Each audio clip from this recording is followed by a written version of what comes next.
Hey guys, welcome back to Resistance Chicks. We're your hosts, Leah and Michelle. Today is the 1st of December. Now I say it's officially, that's Winnie the Pooh. That's what I want. If President Xi's people watch our video, the first thing for them to see is Winnie the Pooh.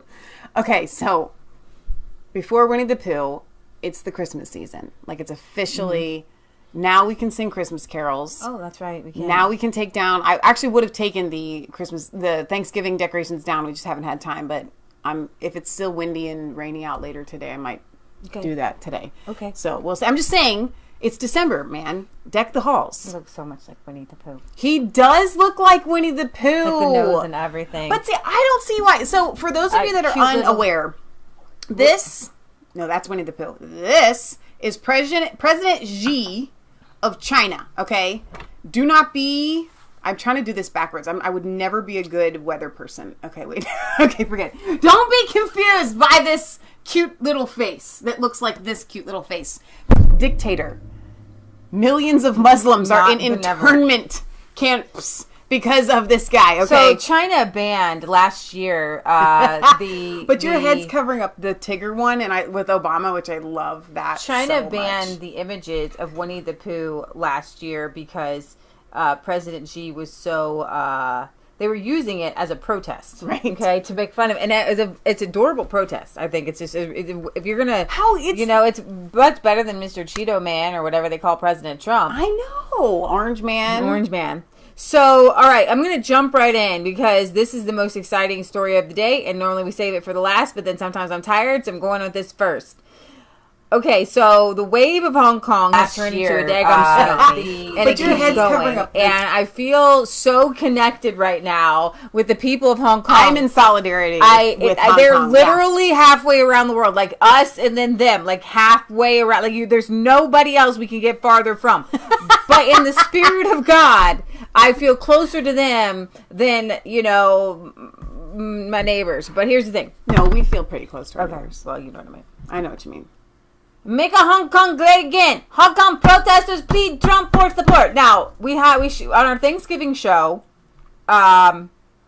we did this disclaimer. Friday after Thanksgiving. Well, we did a Thanksgiving show, but then after that, you're talking about the Friday show, yes. Yeah, we talked about how Hong Kong has the posters up of Trump as Rocky, and I'm so glad because Trump signed a very, a piece of legislation that on the face of it, it more or less is a piece of legislation in support of Hong Kong, and tells the world and President Xi that the United States, we're going to be watching you, okay, right. And in the best way possible, and not allowing the anti-protest chemicals to be going. That's a sanction on the chemicals. That's a huge the police chemicals against protesters. I don't know how I feel about that because what if it turns out that they need them in some way, but that the Hong Kongers are looking to Donald Trump. And remember, this is Hong Kong, so this is a part of China, so they can get things printed in a second. Right? This is where all of your cheap stuff comes through. So they already have Trump on a flag with what this is. It's like a tank. Yeah. And then the birds in the background. Oh we really need to be playing some music. Look, he's got a belt on. President Trump, let's make Hong Kong great again. President Trump, liberate Hong Kong.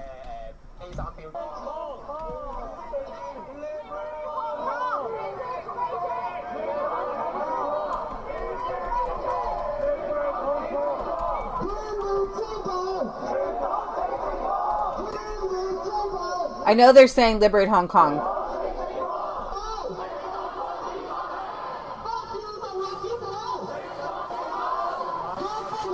With the Trump signs and the American flags.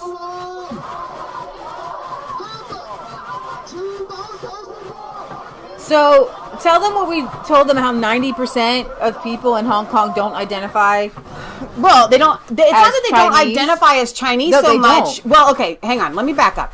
They literally don't identify as being Chinese people. I think that they would be more than willing to be part of China if China would let them be themselves. So you're right, they don't identify as Chinese people. I'm talking about being part of China. Okay? Because a lot of people in Hong Kong are like, yeah, Hong Kong is part of China. Yes, we are, but we want to be our own people within China, and China isn't letting them do that. They didn't just wake up all of a sudden and say, I'm so sick of China. I just don't like their rules. We want to annex ourselves from China. No, China kept pushing and crushing and threatening. And finally, these people were like, listen, we got to go. We can't be oppressed like this. I think it's also more than that, in that they see what's happening to their brothers and sisters in China. They know what's happening. Yeah. They know what's happening.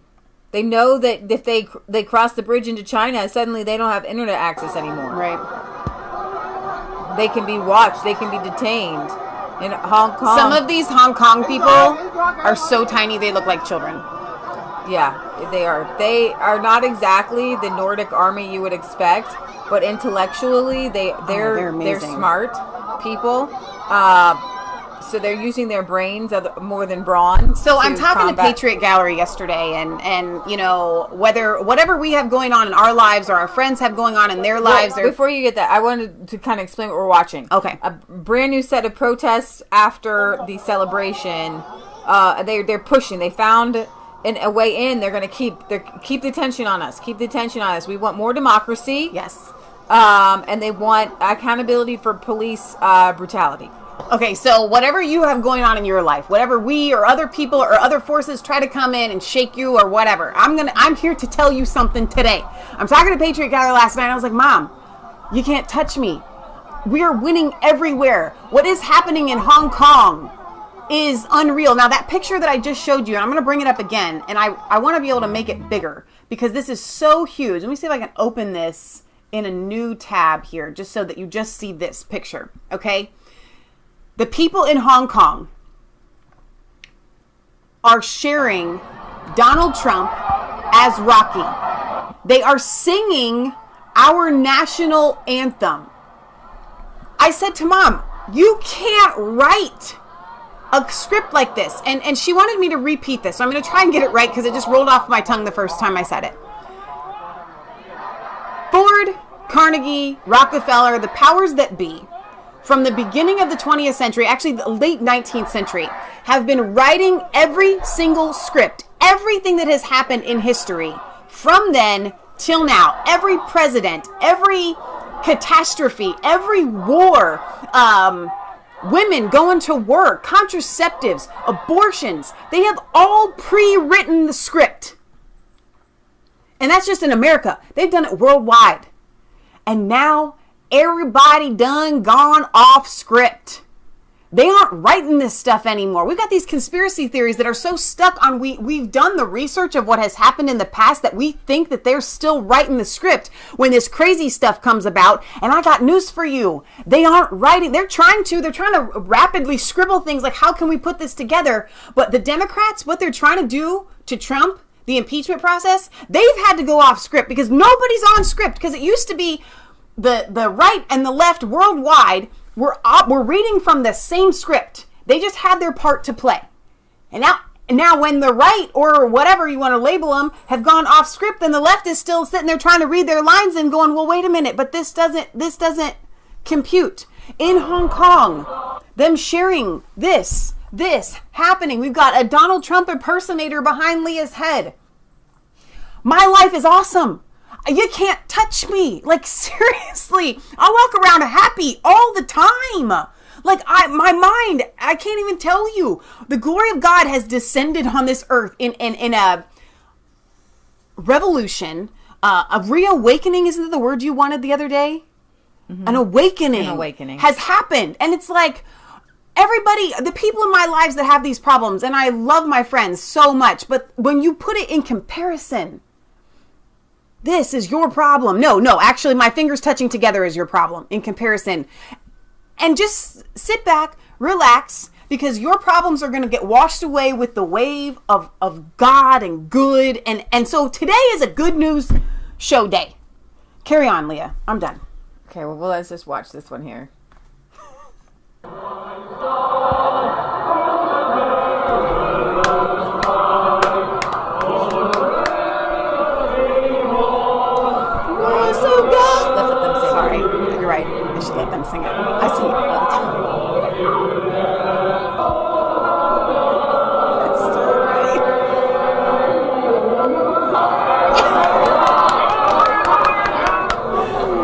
done. Well sang. The U.S. and China have many trade issues, and the U.S. can put a very big pressure to China to give Hong Kong democracy.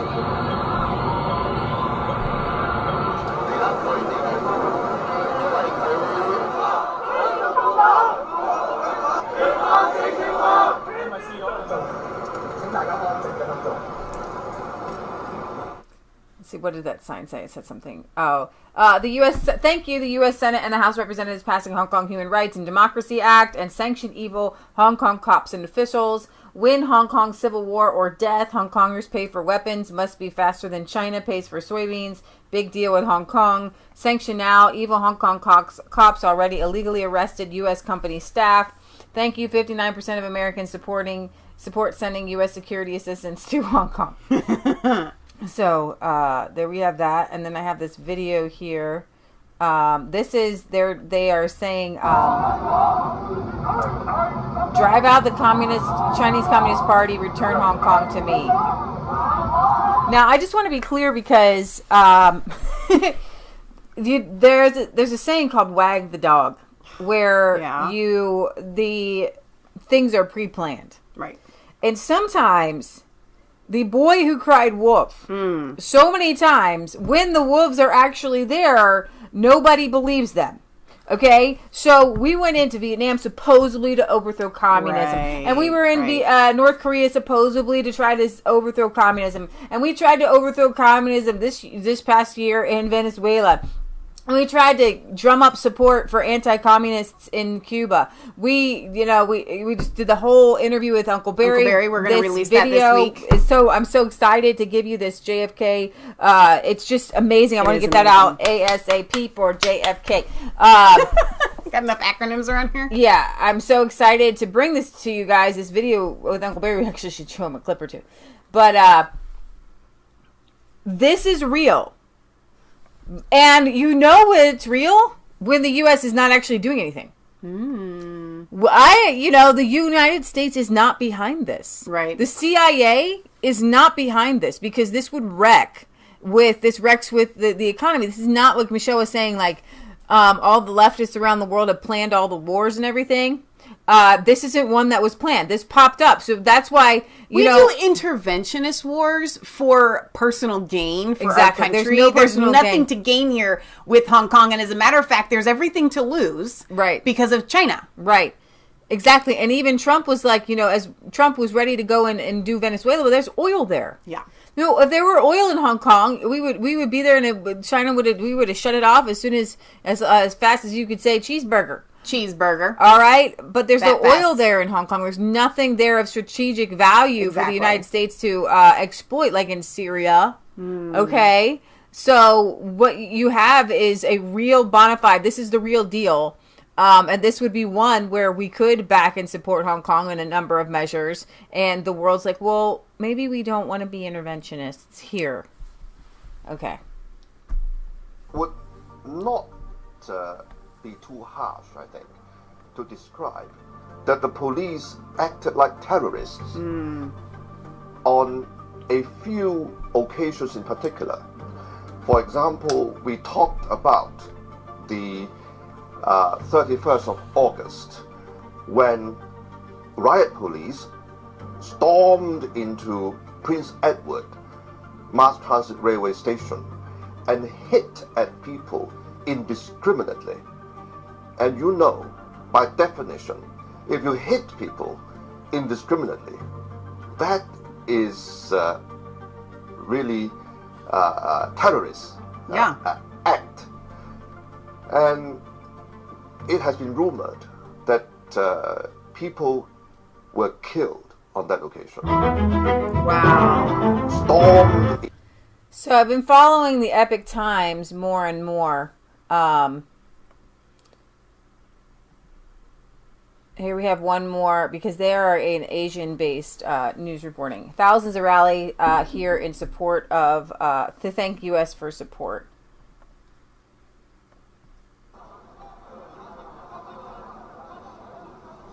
This cute little kid with his American flag shirt. what's so funny about this? Thank you, especially President Trump and all Americans who have been supporting Hong Kong in this fight for freedom. Make America and Hong Kong great again. God bless all defenders of freedom. And may all tyrants burn in the hottest place in the hell. You said it. You said it. This is amazing.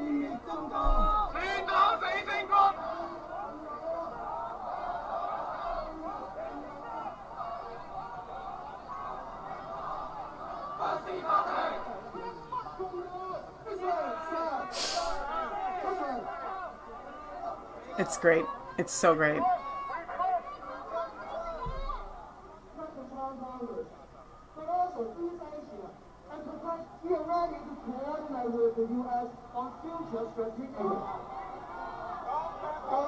This is incredible. It's so amazing. And I love that RT what is RT thinking about all of this? I don't know, but RT is funded in part or in whole by the Russian government. Every time you turn them on YouTube, I know, but Russia. This is a very strategic, interesting play by RT in Russia because they're covering this honestly. Right. RT actually has been covering worldwide news more honestly than any other news network in the entire world. RT worldwide is an amazing media. Yeah, it is amazing. I agree. During 2016, it had way more truth there, on it. No, there have been some times though where you kind of go like, "Wait, where's RT going?" Do you think that sometimes they do that almost like a, "Hey, listen, we're fair and balanced"? They are very fair and balanced. It's absolutely crazy. I mean, they do. Meaning, I don't always agree with what they say. Well, no, I mean they do have some people on there, some pro-communist people, quite often. But they also have pro-liberty people and libertarian people. It's something that you don't see on any other news network, including Fox News. And if for RT to be showing this in any positive light wrecks their new trade deal that Russia's trying to make with China. I know. And so it really shows you that Russia is way more neutral in worldwide affairs than the United States or any other government. Right. Like not going to be swayed by economics. Russia, just right or wrong. And under Putin, he has an inner strength like a Donald Trump that is not as easily swayed. This is what I'm going to do. This is what we're going to cover. This is what, we're going to cover these protests. Yeah. We're going to go to Hong Kong. And it's very interesting because they are anti the overthrow of Venezuela government. Isn't that crazy? But they're pro what's happening in Hong Kong. So I'm telling you that 9 times out of 10, RT's angle is the right angle. The angle of freedom. RT has been covering the Hong Kong protests in a very positive light. Yeah. But not the ones in Venezuela. Now, we know that overthrowing the Venezuelan government is not something for us to do. But it's also not within the people of Venezuela to do it yet. I know. Okay? They still believe, they still have a lot of brainwashing in communism and a lot of socialism. Exactly. Whereas Hong Kongers are 100% freedom-minded, so it's time to back and support them. There is a difference. Okay? There's a difference between a CIA overthrowing something and backing and supporting the people. So well, and that's just it, right? So you really hit the nail on the head, and I don't think you've said that on the show yet. And so I want you guys to really take away with that, because I know sometimes whether you're in the chat or you're doing something about your house and you're not really paying attention, pay attention to this to understand the difference between Venezuela and Hong Kong and our position there. The Venezuelan people are actually not ready. They don't have it within themselves because they're still ingrained in wanting the free stuff and the communist mindset. Whereas the Hong Kong people, this movement is so huge. Now, you actually asked me to say it, but I didn't get a chance to say it. You asked about the 90%. Almost every single 90% of Hong Kongers support this movement. Want to, I don't know how you even say exit China, but they want to exit China. They want a Hong Kong exit China, okay? They want that. The other 10% are probably just too scared to say it. That's everybody. Now, what did we say the population of Hong Kong was when we were looking it up a while ago? I don't know, but it's millions. It's not. It's like a million or something. I know it's over 1 million. I want to say it's between like 1 and 5. I just spelled it wrong. Hong Kong. Hong Kong. Okay, 8 million. Now, so roughly almost 8 million. They're on an upward trajectory. So we got 8 million people, right? About the size of New York. So there's 8 million people in New York. There's 8.6 million in New York. Holy smokes. Y'all people need to get out some.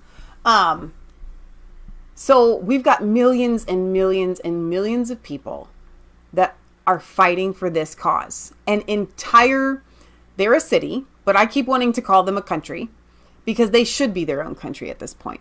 Okay, Hong Kong, I could see us forever and for always referring to Hong Kong as a country, the country of Hong Kong. They deserve that. Yeah, sure. Singapore is like less than that, so it's everybody. Could you imagine everybody? This person's waving the... There's no division. There's no right or left in Hong Kong. They are all united in one amazing cause. Yeah. So yeah, it's time for America to get back to back and support a movement like that. You don't just leave an entire group of people like that when they're asking for your help. An interventionist war is when there's, kind of a little dabble of some people that might want your help, just a tiny speck. And then you go in and you just take over because they've got something that you want. We've done that historically. It's kind of the MO of the United States. That is not what this is. When you have an entire massive city, the whole city, all of the people saying, America, please come and help us. That is when we are called to go and help other countries. And that's the difference. So as a libertarian, you might say, no, we should never help anybody. Well, then you're just mean. Okay? There are times to help. But when a country in and of itself as a whole is like, let's say, by and large Muslim, and then you got this tiny, tiny group of Christians, you can't just go in and say, I'm going to take over the whole country. This is very interesting. I wanted to show this. This is a teenager. U.S. teen was blocked from TikTok. It's a social media thing that young people use. And she was blocked after a U.S. teenager whose TikTok account was suspended after she posted videos calling out the Chinese Communist Party for its oppression of the Uyghurs, has accused the Beijing-based company behind the video sharing app of covering up the truth. It went viral. Millions of people saw her view. I saw it like 10 times in my feed on Twitter.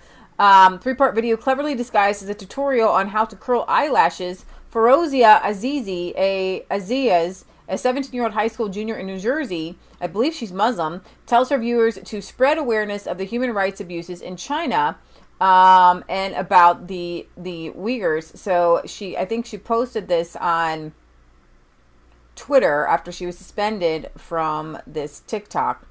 So I'm going to play this because it's had like almost 2 million views. Teach you guys how to get long lashes. So the first thing you need to do is grab your lash curler, curl your lashes, obviously. Then you're going to put them down and use your phone that you're using right now to search up what's happening in China, how they're getting concentration camps, storing innocent Muslims in there, separating their families from each other, kidnapping them, murdering them, raping them, forcing them to eat pork, forcing them to drink, forcing them to convert different religions, if not, or else they're going to, of course, get murdered.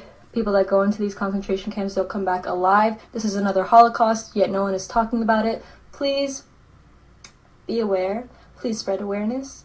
And yeah, so you can grab your lash curler again. Well done. Yeah. Bravo, young lady. Yeah. Again, being fair and balanced, we talk about the religion that shall not be named all the time. Mm-hmm. And yet, you will always, always, always see us calling out what China is doing to the Muslims in China as 100% wrong. 100%. Yeah, exactly.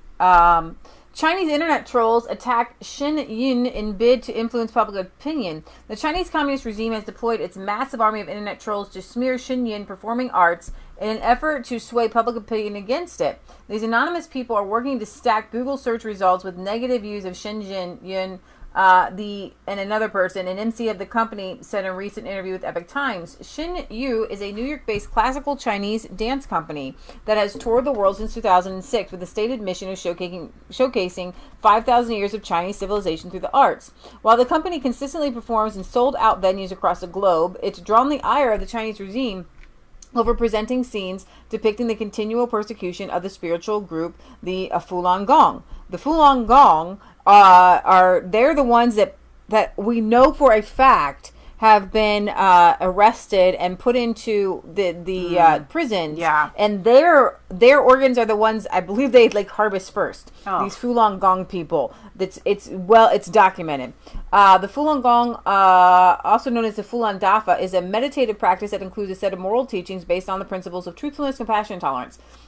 The practice was banned in China after the Chinese regime deemed it a threat due to its immense popularity of truthfulness, compassion, and tolerance. Because they need people to be controlled. Okay, official estimates at the time put the number of practitioners at 70 million to 100 million. Adherents of the practice in China have since been arbitrarily detained and subjected to forced labor, brainwashing, torture, and forced organ harvesting. More than 43,000 practitioners are confirmed to have been killed in this persecution, though the true number is thought to be much higher. Outside of China, the regime has sought to demonize and silence the efforts made to expose the persecution, including influencing overseas Chinese media and infiltrating overseas Chinese community groups. So now you have, being in the regime's crosshairs, the Shen Yun, and I remember they sent, those are the people that send out the big advertisements that come in the mail sometimes for the big Chinese performance. Shen Yun has faced a barrage of attempts to shut down or to interfere with performances since the company started touring 13 years ago. In addition to numerous cases of Chinese consulates or embassies pressuring theaters or governments to cancel the performances, the company's tour buses have been sabotaged. Performances, family members in China have been harassed, and now there's a bunch of internet trolls against them. So there's a lot of crazy things that China does to try to silence people. And then while we're talking about China, because for months we kept saying we're going to cover China. I'm actually kind of glad that we are.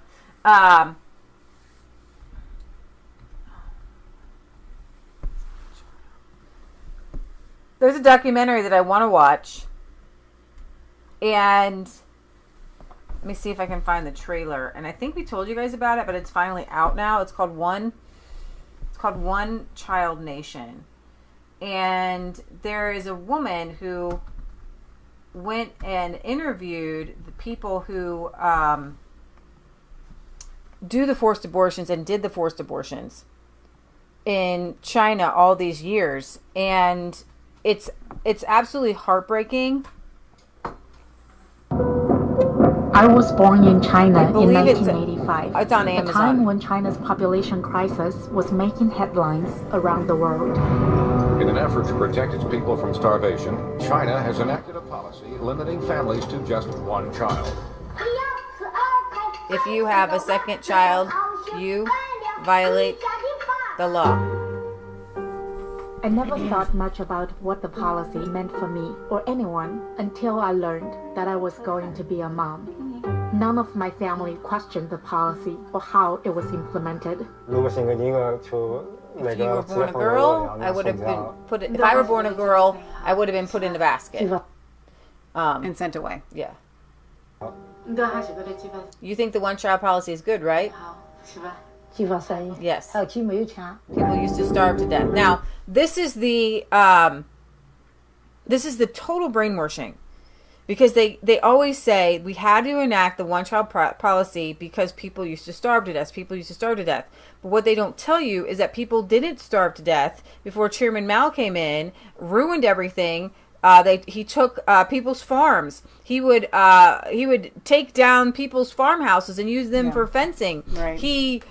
People who had like centuries, even or hundreds of years of family members who grew rice. He would put somebody else over in charge of the zero rice experience, growing. and that's why they entered into starvation. And so then they had to start, implementing very strict, harsh policies because he ruined everything. The answer when you have a lot of people is not to just kill them off. It's to set them at liberty to be able to provide for themselves. Right. I was the one who killed. I was the executioner. It was like fighting a war. Death is inevitable. They really believed, a lot of these, there's two women here. One woman feels, she interviews two midwives, and they would born alive, dead. Killed it. They killed it. They would kill. Well, no, they would. If there was two baby, if you got to 9 months and you had that baby, and you had a baby, they would kill the baby. Why not kill the baby before it reached 9 months? Didn't they do that? No, I'm saying that if you get to that, if you've hidden it. Yeah, if you've hidden it, sure. Yeah. Chinese government would come in and they'd bash down your house, take the child. My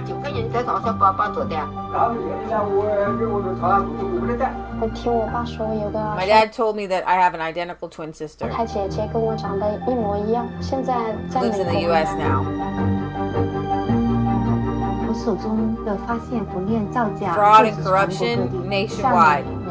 You and your family were the biggest traffickers in the country. And he follows this person who is the biggest child trafficker. And the twist of it, from what I understand, because I haven't watched it yet, is that was he a hero in saving the babies, or were they making money? And then it got to the point where the Chinese government was taking kickbacks from child trafficking. So there's a bunch of Chinese girls here in the United States, and their families they might be true orphans. I know. They just might, the government might have gotten kickbacks. And all these Americans, I remember in the 90s, were going, I got to go save this Chinese baby girl. I got to go save a Chinese baby. I know them. I know people who have Chinese girls. And where's their mom? You know?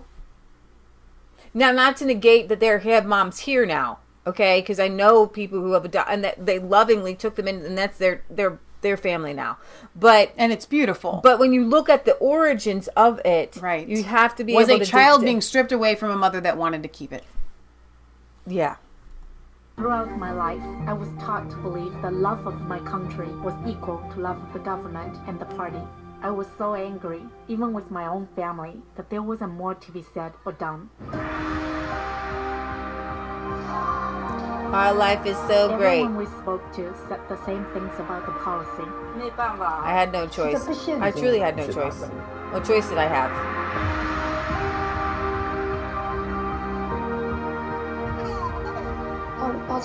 So many babies were taken away. I'm here to help you. Find your twin daughter. She's 16 now. I wondered if most people in China really thought it was worth the sacrifices each family made. Now, not that it's any better, but they do now have a 2-child policy. Yeah, because the one didn't work out. Because the one, and they started losing people, actually. Well, and then now you have all these men, and there's not enough wives for them, right? And so, and the Bible talks about counting the cost, and so that's when you are a nation that is void of God and the gospel. You don't really count the cost of what is going to happen when we give incentives to every family that if they have a male child, it will be better for them. You know, then all the women are going to be killed off. There aren't going to be any women left. That's how you lose your people. I wanted to bring this up because when we're talking about Hong Kong and we're talking about the Chinese government and we're talking about what makes China so bad. Well, under Chinese policy, this woman in the documentary has an uncle who...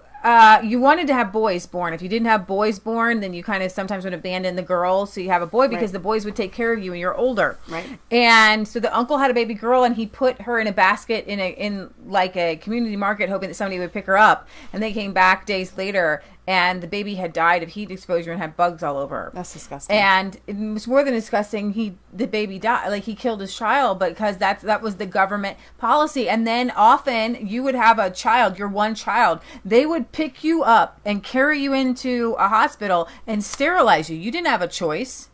It's not, you could run away, maybe. Very few people had a chance to even have a second child because they forcefully sterilized you. Right. It's just a brutal thing. And I remember having a friend of mine who's more of a libertarian here in America say, well, they got a lot of people.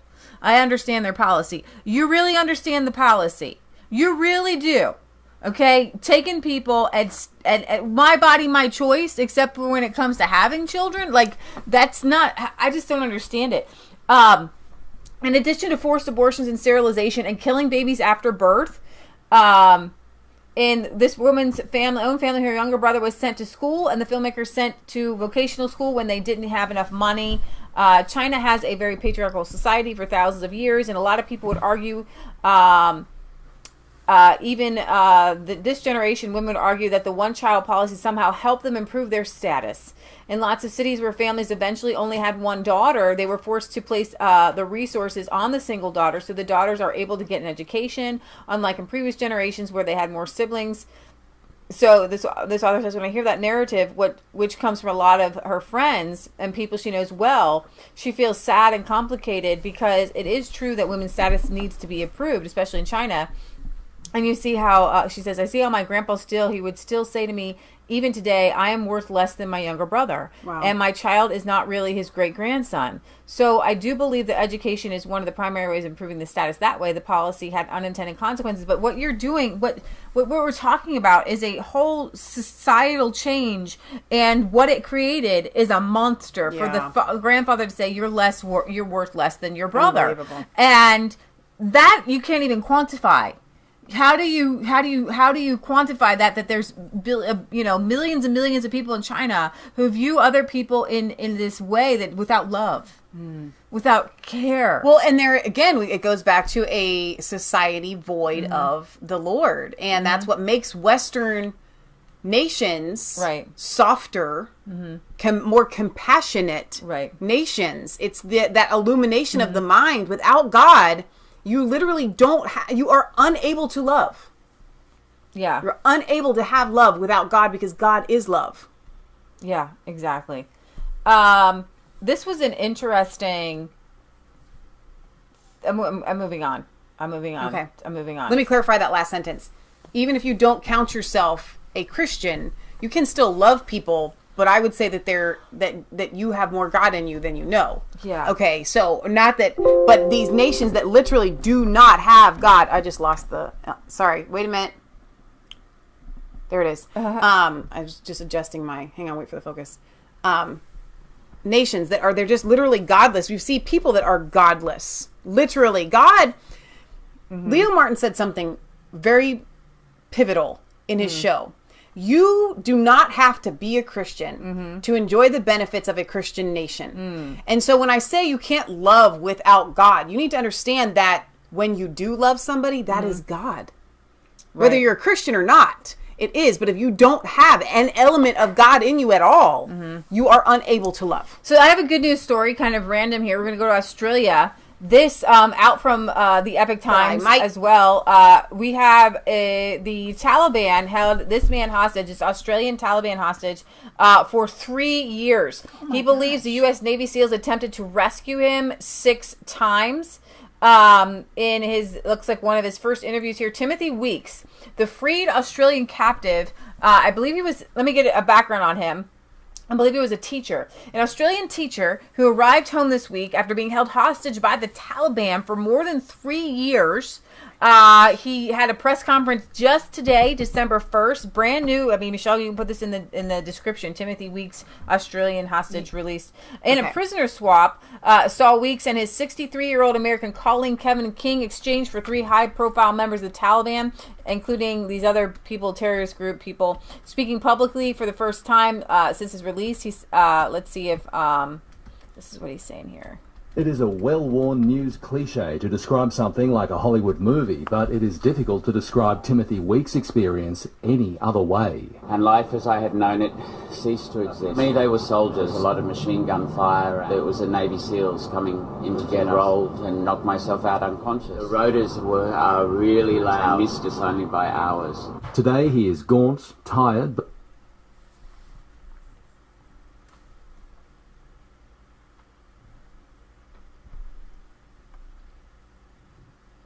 tired.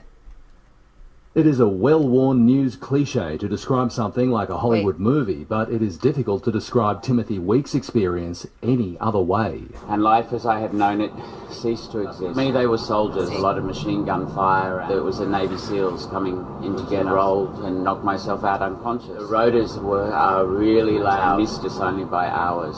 Today he is gaunt, tired but eloquent, clean-shaven now. This is the image we are used to. I don't want to die here, not alone, right here. If you give up hope, there is very little left for you. So yeah, I had hope the whole time. That's the Since message his for this kidnapping month. in Hope. 2016, Tim was always on the move, fearing every day he might die and struggling with inadequate medicine, inadequate food, claustrophobic cells and long periods in the dark. If I've gone through this, I can do anything. You know, it's given me a great sense of hope. Timothy Weeks acknowledges he was just a political pawn caught between two warring sides who clearly hate each other, yet do share something in common, their own sense of humanity and kindness. This on Timothy's Taliban captors. Some of them I have great respect for and great love for almost. Some of them were so compassionate and such lovely, lovely people. And this about his American rescuers during the controlled handover after 6 Navy SEAL attempts to save him. And out of a big dust cloud came, I think it was 6 special forces.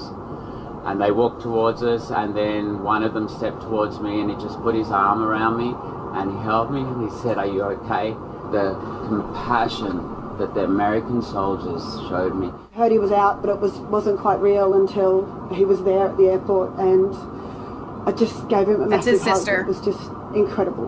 There's no way you could actually understand what Another he went sister. through. It's totally unimaginable. Tim has already been approached by Hollywood. For now, though, it's time for a holiday. I'm free. There's nothing else in the world that I need. Robert Ovadia, 7 News. Wow. Yeah, okay, so Hollywood, just can you leave it for like a day? Yeah, exactly. A couple weeks, a few months maybe? Yeah. I mean, you're always just so hot to get on top of it. It's like, Yeah. there's no compassion in Hollywood. There's no, like, you're Yeah. a real person. Yeah. They just think that of course everybody's going to want their story made into a movie. Like, movies are the last thing on his mind right now, and Yeah. probably for like ever. Yeah. Unbelievable. So it's Afghanistan. 17 years, 18 years. What are we at right now? Never ending war. We're going on 19. All right. So I guess we just reached 18, so you're right. All right. So the question is, do we go over to we're going to go to Merkel here. Merkel, the never-ending wicked witch of the Third Reich. Freedom of expression has its limits. Merkel rails against the free speech. Chancellor Angela Merkel railed against free speech in the German parliament, declaring that freedom of expression which offends the dignity of other people must be censored to secure a truly free society. Wow. I'm going to play her little video here where she just tells us in her little way that you can't speak when I tell you and when you don't. I don't know. Very. Does she get excited like that?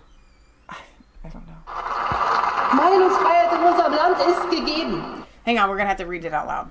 I know. We have freedom of expression in our country. That wasn't a good German. No, I can't. Sie dürfen nicht mehr ihre Meinung sagen. For all those who claims that they can't no longer express their opinion, I say to them, if you express a pronounced opinion, that was a little bit French. Spanish. We must live with the fact that you will be contradicted. Expressing an opinion does not come at zero cost. Whatever. Just read it in American. No, it's way more. But freedom of expression has its limits. Those limits begin where hatred is spread. They begin where the dignity of other people is violated. This house must oppose extreme speech. Otherwise, society will no longer be a free society. Get this. That it was. Otherwise, society will not be the free society that it was. When was that, Angela's Third Reich, Merkel? Free. When were you the free speech of the free speechers? When you banned the homeschoolers? That was good German. I try it. There it goes. There it goes. Yes. Yeah. You did follow me to the end of the world. That's now you got it. To the end of the world. Yes. Okay. There you So go. Angela Merkel, and if I come to my nose, It comes out much better. All the clapping in the background, what does that remind you of? It reminds me of our friend Hitler. Not my friend, her friend. Her friend. Andrew Doyle, the comedian free speech advocate behind popular Tatiana McGrath parody account. Oh, yeah, she's really funny. I don't think I've seen that, but oh my gosh, it's so funny on Twitter. Let me just... do you want me to pull it up? No, it's fine. Which lampoons left liberal social warriors, was disturbed by Mrs. Merkel's speech, observing that hate speech is always defined by those with power to legislate against it. How is it defined? The state must never be trusted to set the limits of acceptable speech, he warned. Very sinister to see such authoritarian ideas endorsed in the name of freedom. I love to watch Tatiana McGrath. This is a fake person. It's a dude. And like, there is a risk that if Boris Johnson receives the most votes, he might actually win. This is unacceptable. Block Boris. I'm not saying the nation's writers are plagiarists, but this article is remarkably similar to the one I wrote last December. Let's see. Last week I ran a training workshop at Avia UK to teach them that multinational companies must teach their customers how to be woke. This is by far the most effective business model. It worked for Gillette. It's all tongue-in-cheek. It's all tongue-in-cheek. I don't really see the point of insurance companies unless they're able to spread the message of intersectional social justice. And so this is Aviana UK. We'll preach until everyone is welcomed as equal. And so that's the Tatiana. It's so hilarious. Indeed, quite how meaningful free speech rights, which and I think we barely hear from Germans on our channel, and I do believe that a lot of it has to do with the censorship, and nobody's going to tell us they're from Germany, because you can be arrested, you can be thrown in jail for even watching conservative channels. Exactly. So What has had his channels banned several times. And guess what, guys? Free speech is offensive speech. Where free speech ends is not in offensiveness. It's in calling for violence. Exactly. Okay, because when you call for violence, but in the UK or whether here, I mean, having Tommy censored because he's not calling for violence. And I would play the video of Tommy's reaction to the London Bridge, but he's very upset, and so with colorful language, and I don't have a bleeper. Oh, bleep, bleep, bleep, bleep. You can just tell him what he said. But you can just imagine. Obviously, we can, yeah. Yeah. The British government under Theresa May previously rejected a petition for a Free Speech Act and an end to so-called hate speech prohibitions with a nonsensical claim that UK legislation values free speech, enables people who wish to engage in debate to do so, but hate speech is not acceptable in our society, and anyone seeking to use freedom of speech as an excuse to break the law should still face the full force of the law, blah, blah, blah, blah, blah, blah, blah. And in speaking of free speech, Brexiteer was not allowed to speak at Cambridge because Cambridge University, top university, scraps pro-Brexit lecture as uncomfortable and not mainstream. Are you ready for this? Now we're going to the UK. Cambridge University has failed to uphold freedom of speech, says a lecturer, after the university refused to host his pro-Brexit lecture, claiming that his views were not in the mainstream of acceptable opinions. Darn. I know. Radomir Tykolt, a research fellow at the Institute of Economic Affairs, was planning on holding a lecture entitled The Classical Liberal Case Against the EU. Cambridge University declined to host the lecture, saying, "We're looking for something a little bit more mainstream. It's just that we had a pro-Brexit speaker here once, and it got a little bit uncomfortable, a bit controversial." Tylecote responded by saying that this is broadly the view of 52% of the UK population, so I do believe it's a little bit more mainstream. The fishies are going down the same stream. I think it's main of the stream. 52% is pretty mainstream of the stream of the fishies. In an article for The Spectator entitled, "Why is there more intellectual freedom in Bucharest than in Cambridge?" How do you say that? Tylecote. Like Tylenol, Tylecote. Argued that Cambridge University has failed to uphold free speech or to grasp what it is to be properly liberal, because if you can make a case against rule by faceless bureaucrats in a former Warsaw Pact dictatorship, but not at one of our finest universities. Our culture is in serious trouble. Yes, you may go to Bucharest and be in Poland and in Hungary. You have way more free speech. I do not believe that if I said anything in Hungary that they would arrest me.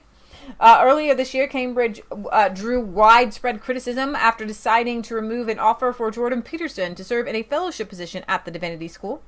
Peterson, a professor of psychology at the University of Toronto and best-selling author, said Cambridge decided that signaling their solidarity with the diversity, inclusivity, equality mob was more important than the opportunity of having him lecture at the school. I want you to go back to that line where they were like, it might be a bit uncomfortable. It might be a bit uncomfortable, like a hemorrhoid or something. So what could they let in Cambridge University? And here's a real good question. Can you let in the views of Jeremy Corbyn? That's a very good question. Can you let in this Jeremy Corbyn, who believes that ISIS bride should come back? Okay, but that's making me uncomfortable. Return to the United Kingdom. You've said previously that Shamima Begum, the Islamic State bride, should be allowed to return to the United Kingdom. Are you still concerned about the idea of stripping British people from their citizenship if they do go to fight for jihadist causes abroad? Yes, because if you strip away their citizenship, where are they going to go? They're then going to become stateless people roaming around into ungoverned places, like in Libya, like in parts of Syria, and they create another terrorist force of tomorrow, ISIS or something else. Surely, if somebody is a citizen of any one country, then it's up to that country to take responsibility for them. And no, because that's not what you're saying. We're talking about dual citizenship people. He's totally not doing. He's lying. The UK is talking about dual citizenship people. If you have another citizenship somewhere else, right, you don't get to come back to the UK. Yeah. If you have a dual citizenship. Where are they going to go? They're going to go back to their other stinking country, Jeremy, where they belong. You can't just say, hang on. You would rather have the terrorists in your country, not in jail somewhere, because you're it's just a bad policy roaming that about isn't explained. Yeah. There. We said that she should be brought back to Britain for questioning, possible charge, but certainly for questioning as a way of gaining intelligence on what motivated her in the first place and what her rights actually are. I mean, there's a point here that if you take away the rights of people and send them into that dangerous place, then actually, ultimately, we're all in greater danger. But some would listen to you. If you take away the rights of people and send them into that dangerous place, she went there. She wasn't sent. So everything that Jeremy Corbyn says is incredibly deceptive and makes you like that's why he's crazy. You're not saying that terrorists should have to serve their full sentences. You're not saying that you're going to give increased powers to the security services. You're not saying that you're going to make it more difficult for jihadists to return to the United Kingdom. Is this man going to keep me safe if he's Prime Minister? Those jihadists that return are going to return to have to face questioning. If we let them loose, I got a punishment for you. You're going to have to sit down and listen to my questions. You're going to have to face my questions. That's the punishment. Facing my questions.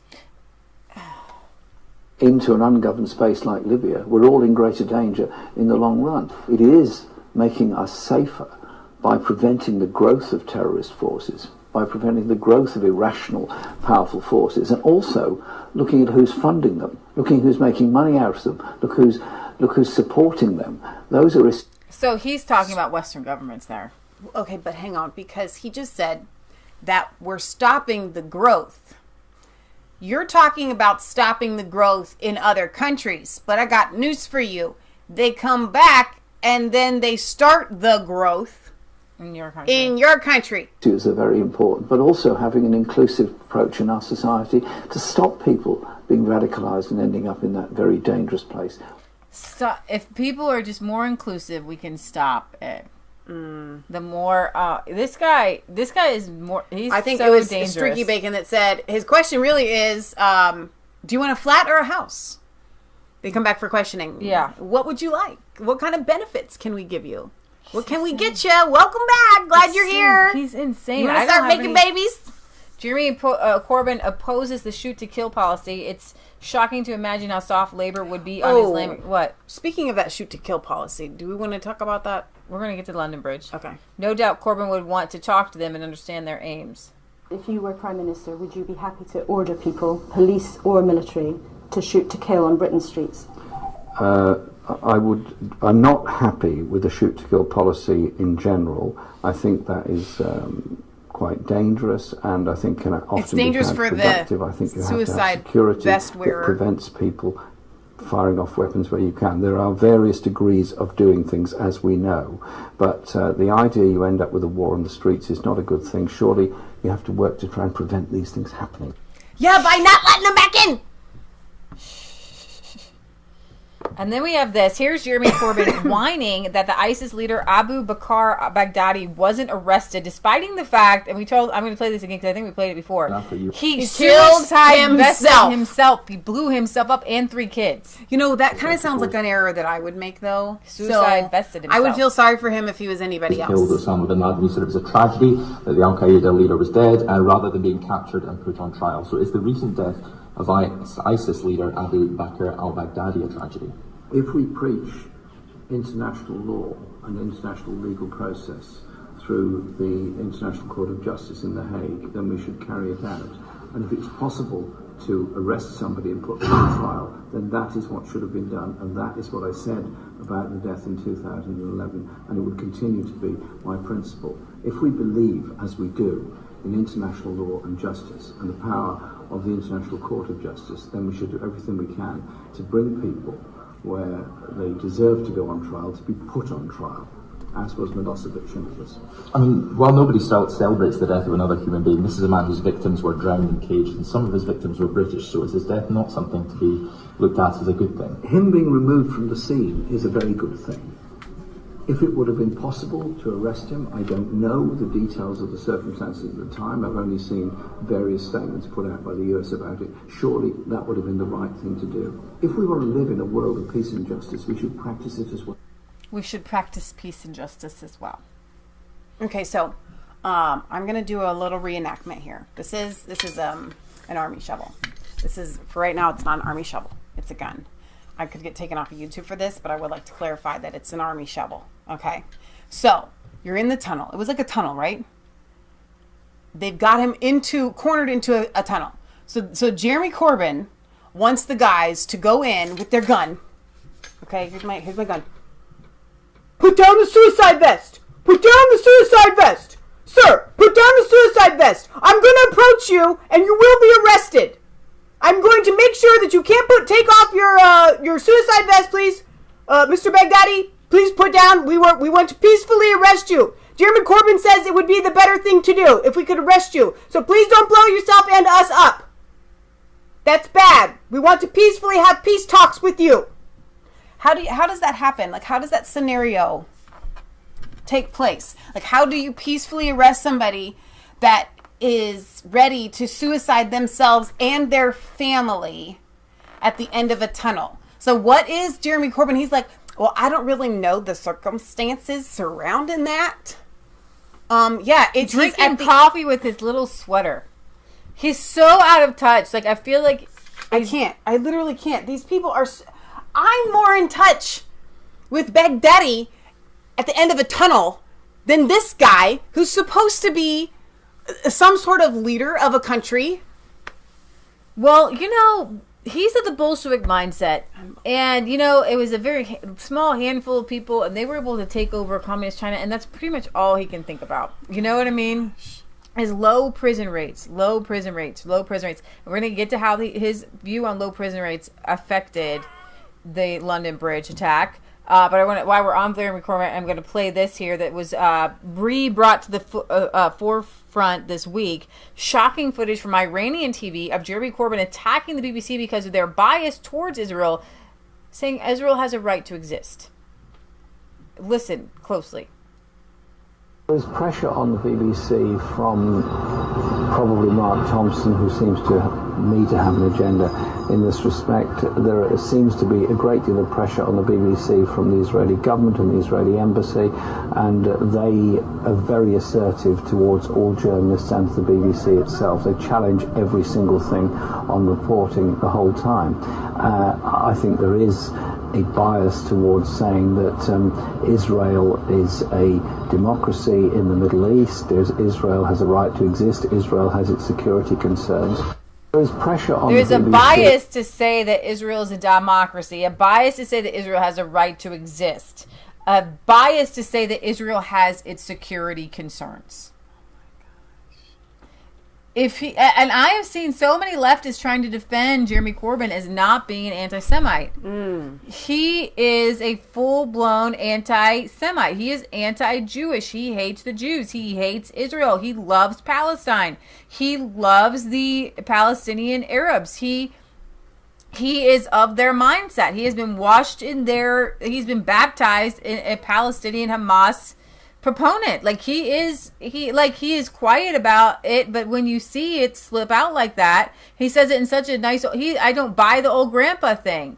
Deep inside, he was part of the IRA. He loves terrorism, and he doesn't believe that people who fight for things should have to go to jail or be punished. Exactly. Otherwise, he'd need to be in jail and be punished. Jim West wants to know, girls, does Corbyn remind you of Bernie? No, they're two different things. Bernie, I mean, obviously, is like... because Bernie is Jewish. Right? But besides that, Bernie is more, I don't want to say a pacifist, but kind of. Jeremy Corbyn is, I think he's a psychopath. Like, I think that he could... Does he remind me? Yeah. I would say remind me, yes. I think he could pick up a weapon and walk into the street and literally slay any person that he saw without any remorse. The reason why he wouldn't do it is because it doesn't benefit him. Okay? I don't think that... There aren't very many people in this world, I think, that have the ability to just kill somebody in cold blood and they don't care. Okay? Like, he wouldn't care. He doesn't have a heart. So, with Bernie...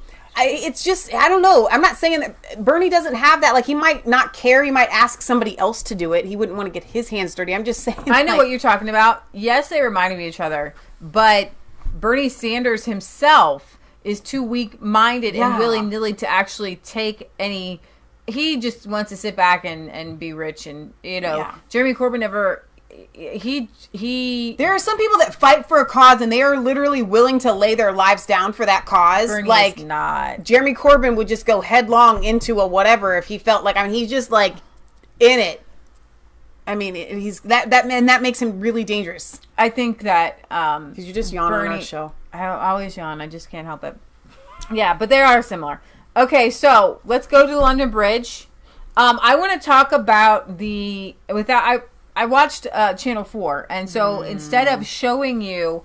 because we always get, like, literally our whole channel gets banned if we play anything from Channel 4. It's so stupid. So I want to try to see if I can find you a picture here. So I watched it, and I want to try to give you an overview and an image of... here we go. This is what I want you to see. Okay, so... I don't know how well they can see that. They can't see that. You want me to pull it up? I don't know how you're going to find exactly what I'm bringing up. You can try. London Bridge, and here's to show them this. It's got fiction. Yeah, I had seen a couple of that. A couple things like that. So, my head's behind it anyways. So, while Michelle's bringing up the video, I want to show you, or the still image. So, the suspect was shot dead by police right outside of Fishmonger's Hall. Now, I've got a ton of these. I can pull up any one of them.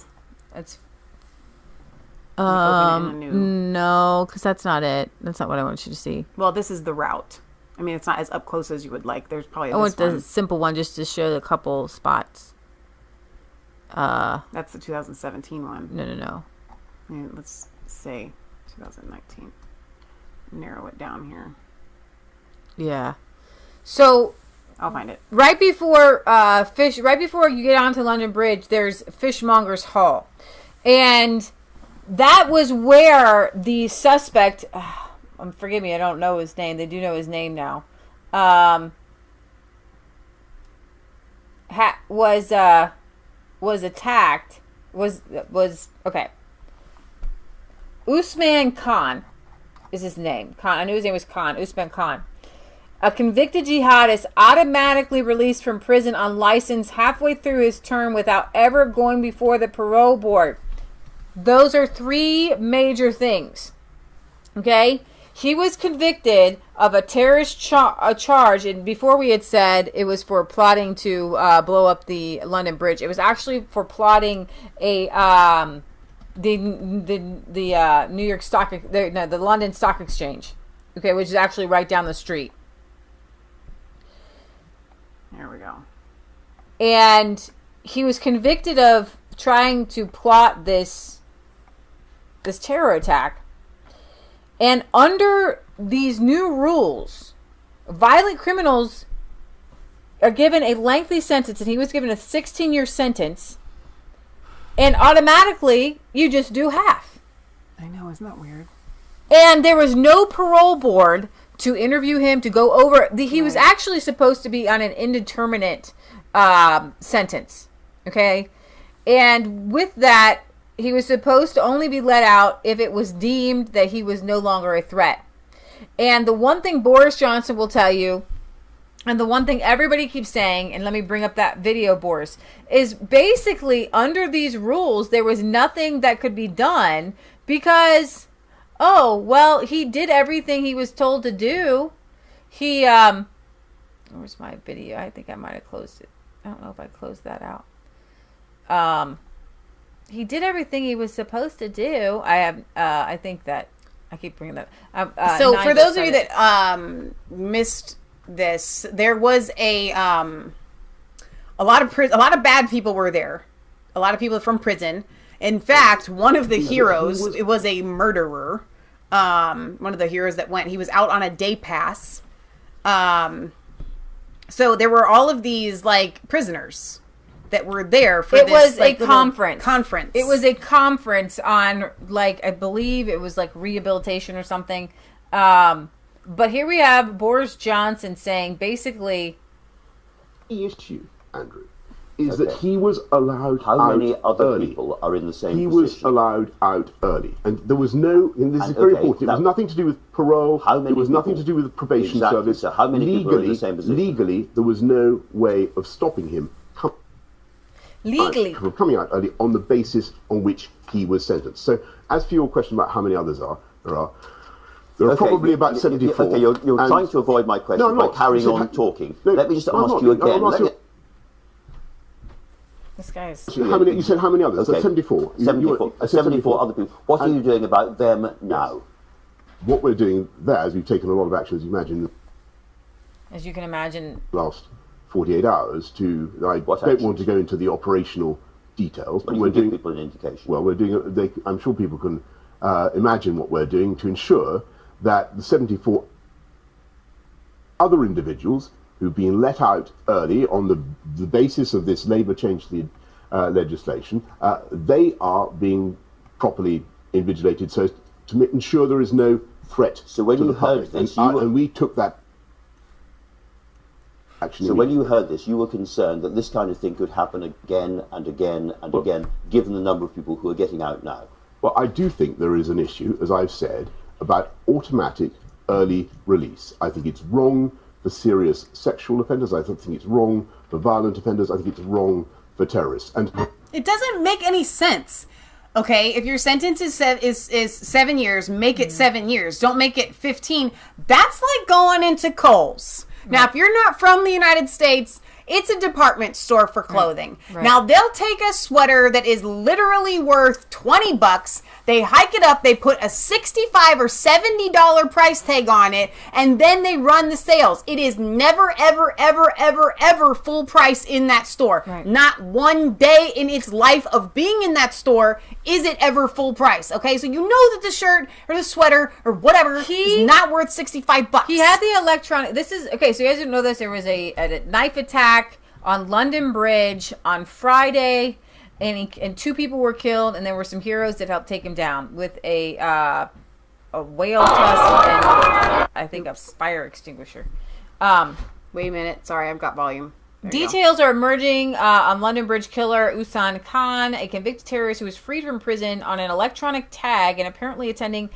He was given permission to go to a prisoner rehabilitation event, and somebody pointed out, it was on Channel 4, that said, why was he given permission to go to, and Michelle was giving you the map, the Fishmonger's Hall, which is just down the street from where he had plotted a bomb explosion for his conviction.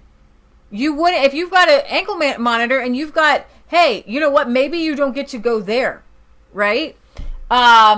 He was imprisoned for his part in a bomb plot to bomb the London Stock Exchange and pubs in Stoke, as well as planning to establish a terrorist training camp in Pakistan in 2012, and originally serving an indeterminate sentence for public protection, meaning he could have been kept behind bars as long as the relevant authorities deemed him too dangerous to release. There is a life sentence for terrorism charges. They don't have to let you go. In the UK, there are laws that I was listening on Channel 4 today. The law is there. It's a life. You can get a life sentence. You should. For terrorism charges. However, the Court of Appeal of Judges, led by Lord Leveson, quashed his IPP in 2013 and swapped it for a fixed term of 16 years, with eligibility for release on license at the halfway point, as is standard in the British justice system. The parole board says, we have every sympathy for those affected by the dreadful events that happened in the London Bridge yesterday. Given the seriousness of the attack, it is understandable that there is a speculation about the attacker's release from prison. The parole board can confirm it had no involvement with the release of the individual identified as the attacker, who appears to have been released automatically on license as required by law without ever being referred to the board. Unbelievable. Mohammed Shah Jahan and Nazim Hassan, who were convicted as part of the same radical Islamic terror cell as Khan, also had IPP changed to fixed terms, while a fourth man, Mohabar Rahman, had his term reduced by 6 months. Sorry. Okay. The IPPs were abolished by the Tories altogether, and the European Court of Human Rights ruled they were arbitrary. This is where the EU comes in and says, well, that's too arbitrary for terrorists. I mean, you got to give them a chance to when they can get out. No. It should be noted that the European Court of Human Rights is technically not a European Union institution like the separate European Court of Justice, but past Lord Chancellors such as Lord Faulkner believe EU member states are effectively required to submit to the EC and the HR's jurisdiction as a condition of EU membership. Metropolitan Police. We are now in a position to confirm the identity of the suspect, the 28-year-old Usman Khan. Metropolitan Police Commissioner Neil Basu confirmed that Khan was known to authorities, having been convicted in 2012, released in prison last December on license. The circumstances, as we currently understand them, are that he attended an event earlier on Friday afternoon at the Fishmonger's Hall called Learning Together. Learning Together. And so what's very interesting is when I'm watching like the reporters on this, and I'm watching the officials. Well, he was going through a de-radicalization program. I feel like it's Sesame Street for terrorists. Yeah, it's called Learning Together. And you have a bunch of terrorists in a room, a bunch of convicted criminals in a room, and you're like, all terrorists, but yeah. You're like learning together. Like seriously, somehow you're babying these people who want to kill people. Like if we're just nice to you and we teach you how to like, this is not like a people with like, you know, anger management issues. You know what I mean? Right. Well, and that's how they can get off like on like good behavior and stuff. His attack actually began at the prisoner rehabilitation event before he left the building and proceeded on to London Bridge, where he was detained and subsequently confronted and shot by armed officers. Assistant Commissioner Basu also confirmed that tragically 2 people, a man and a woman, were killed during the attack. 3 others, a man and 2 women, were also injured and remain in hospital. The Metropolitan Police are appealing for anyone with information, images, or footage of the incident, and we will. So Britt Baza says Usman Khan was imprisoned for threatening to blow up the London Stock Exchange just down the street from London Bridge and the American Embassy, as well as Bojo's home. Let's see. Tying agreement says the sentences are to make people think the justice system is working and criminals are being punished. Then they let them out early. Mikey B says the terrorism laws need to be replaced. They're an excuse for the state to remove citizens' rights. Lancer says they do the same for Antifa most of the time. They will arrest some of the members, but they let them all go without needing bail. Hilton says he got out too early and he gets a 24-hour protection. Mikey B says the terrorism laws need to be replaced. They're an excuse for the state to remove citizens' rights. I think I read that one already. Sorry, my thing is bouncing around. The police were using the terrorism laws to arrest members of the public for taking photographs in public. Britt Bassa says the UK needs to bring back World War I firing squads for terrorist offenses. Let's see. Jim West says the other 6 in his plot group also are currently free. Okay, so now I'm going to go on to the heroes here. These fellas are amazing. A narwhal tusk and a fire extinguisher. A narwhal tusk grabbed from the Fishmonger's Museum, and like it's a 5-foot narwhal tusk just beating him. And the fire extinguisher with the guy with the suicide vest, not knowing whether How come this footage didn't come out on Friday? It did. We didn't see this. Didn't we? Yeah. No, we did not show this on Friday, guaranteed. I think we did. I'm 100% on that. You've probably seen it, and you've confused it for showing it to the people. Okay, so that footage we did not see. All right. Do you want me to play? The story is actually told pretty good by this guy on Good Morning Britain about how it started in the restaurant. If you want me to play it.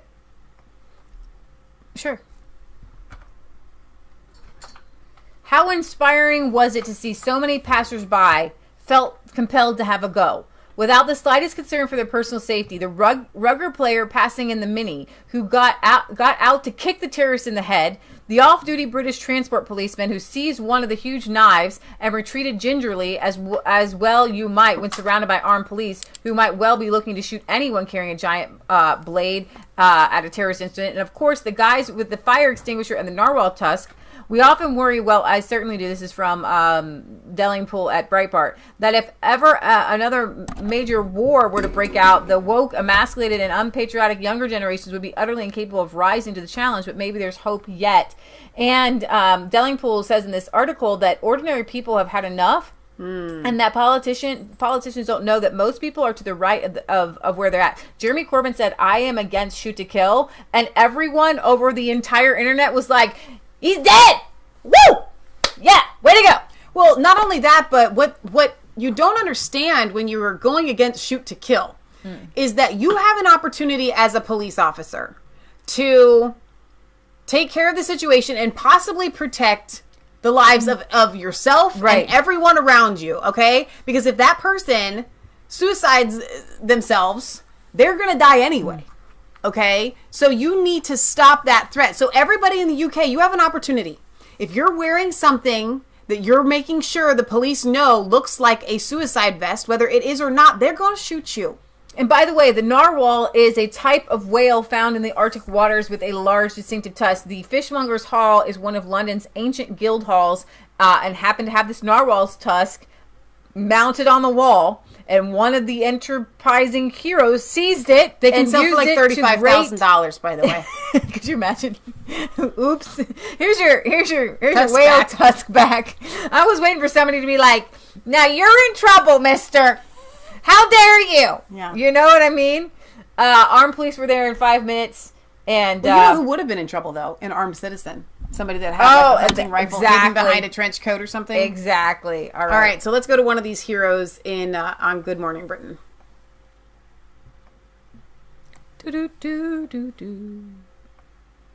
next guest is a pretty special guy because he was just having a drink in Borough Market last Saturday night, when suddenly all hell breaks loose. The London Bridge terror attack kicked off, and the 3 jihadis armed with large knives burst into the very place where our guy was drinking. Everybody ran for cover, but Millwall fan Roy Lana decided instead to stand and face and try and fight off these 3 armed terrorists just with his bare hands. And as a result, he saved a lot of people's lives. He also took a lot of injuries, a lot of cuts, and we're going to talk to him about that in a moment. It earned him the nickname, the Lion of London Bridge. He was taken to hospital in a critical condition. There were wounds to his head, arms and chest.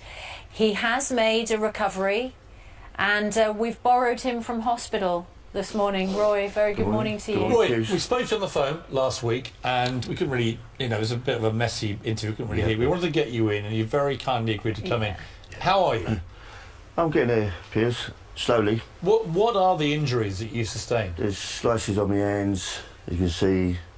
There's a puncture in my side, but also my neck, head. This is extraordinary. A slice on my head. This on your neck, that just shows, really. That is... Dear God! I don't know how long. How many stitches is that in his ear? They put his ear back on. It killed you, obviously. I'm lucky to be here, yeah. Take me back, Roy, to... What kind of pain medicine is he on? A few pints. It's a normal normal Saturday night. When's the first you realised something is going very badly wrong? When I was facing people, they see people running along the streets for some reason. So when I've looked round and there's 3 blokes there, someone's tried to block the doors, and everyone's run to the back of the restaurant. While you're watching him, if he looks like he's not really with it, the injuries would blow anybody out for like a month. Well, and he's probably on painkillers. And so, like, I would have him back in a month when he's like not like his whole his ear was chopped off. Did you see the stitches on his little ear there? And his back too, and all those stitches. It wasn't like a cut. Those were stitches. I didn't have time to run. One's in front of me and pulled out a knife, or whatever it was, and started shouting about Allah, Islam, and kids. That time I just tried to fight back, but the other 2 were going towards the restaurant. So as I maybe might be doing so well on one bloke, the other 2 have come back and helped him. And I had 3 of them around me. So the other 2, as one was tackling you, the other 2 were diverted to try and get to where families and kids, wherever they could, and kill as many as they could. But because you were putting up a fight with the first one, they came back. Come back, and 3 of them were attacking me. And then you've got these 3 armed, crazed jihadis basically trying to kill you. Yeah. How lucky I am. Be here, talk to you. I don't know. You say lucky. What's extraordinary about this, Roy? The reason we really wanted you to come in and to talk to you properly again, it's an act of extraordinary heroism. I just don't know anybody. I don't know anybody who faced in a situation would stand and face these 3 guys. Maybe next time, maybe I might do something different. Maybe not. It's an instant reaction, and the genuine runs into you. It's genuine runs in, which it's hard to explain to myself. You must have been flooded with adrenaline, but you must as well have been terrified. I felt more terrified when the shots were being fired, when I was hearing the shots around me. Do you heard all that happen? I heard all that. I think I was next to it, but I must have been down the side streets because I must have collapsed somewhere along the line.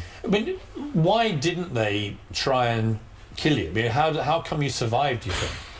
Because they killed other people. Yeah, with one stab when someone's died. Wow. To be honest, looking at the stab wound on your neck, they came pretty close, Roy. Does that make you feel... lucky, and also very lucky. Did they run off, Roy, after they attacked you then? That is thingy. I don't know if I tried to get out and they followed me and thought I was dead. See, they and that's within seconds the shooting is starting, I think. Very quickly after the thing with you. The emergency services were brilliant, even from the police took me to the hospital in a police car. Your life wasn't great when this happened. No. Apart from being a Millwall fan, which is bad enough, obviously. But you... It's like kind of a laugh with crack ribs. I don't want to make you laugh. I've had crack ribs. It's very painful. Not for any heroism, I can tell you. I fell off a Segway bike, but... Don't make them compare your injuries. But Roy, let me put this to you. You haven't got a home at the moment. No, that's the reason I was down that way. Someone put me up in the city, and that's the reason why I was just locally... Just living with a mate, right? You haven't got a job. Nope. Right? And life's been giving you a few tough blows recently. Yep. So far, nearly £50,000 has been raised on a fundraising site for you. I just appreciate everyone that's donated to that. And it will make a big difference to your life, won't it?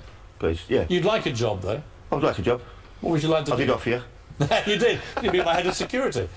Would you like to work in security? I would like to work as something like that sort of thing. I think I can handle myself now. I think I can handle myself. If this was a job interview, you've definitely proven you could work in security. Yeah, I'd like to do something like that.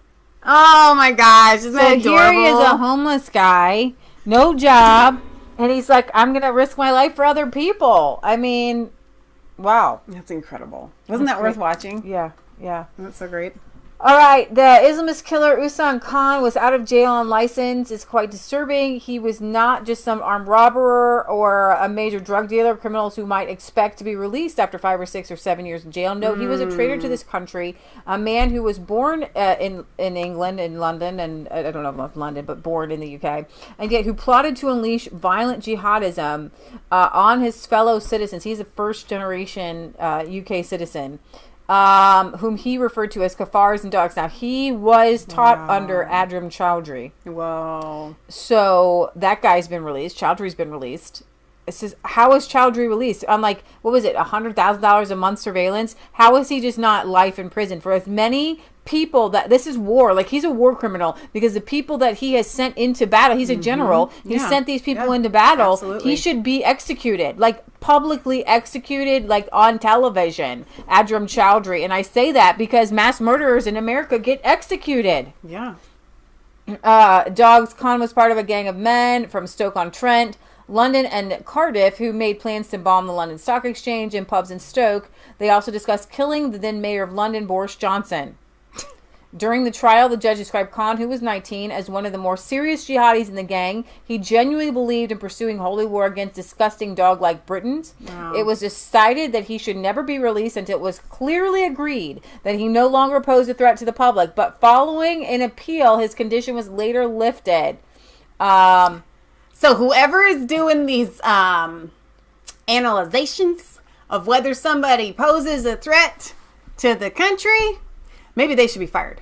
Julia Hartley Brewer here. I'm not sure I could sleep at night after that, actually. Says, oh, goody, the London Bridge terrorist is just one of many convicted terrorists who will be walking our streets. That's reassuring, isn't it? Let's keep our fingers crossed. They all end up stabbing and blowing up each other, not the rest of us, for blank. Not likely. The liberal left still makes the rules here in the UK. To understand whence this stupidity emanates, you only have to look at how the left responded to the attack. Useless London Mayor Sadiq Khan, the one who once famously said that terrorist attacks are just part and parcel of living in the big city. Remember, Sadiq Khan was a famous lawyer who defended Muslims, who defended terrorists. Not just Muslims, but I should say terrorists. Terrorist Muslim, Islamist terrorists. That's what you know how, let me translate what Khan has said, though. Listen, we've come. You're going to have to get used to it. It's just part and parcel because we're here and this is what we do. Yeah, exactly.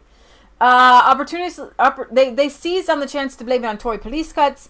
Various Corbynista loons sought to claim that it was a false flag operation, probably staged by the Conservative Party's dark arts department to help Boris Johnson steal the general election. Some complained about the police alleged shoot-to-kill policy. Others, like the Times commentator David Aaronovich, took the opportunity to direct their ire at the real victims of yesterday's stabbing frenzy. Yep, all those right-wing types who think Britain needs its own Second Amendment. How is it possible to be this stupid and still put socks on?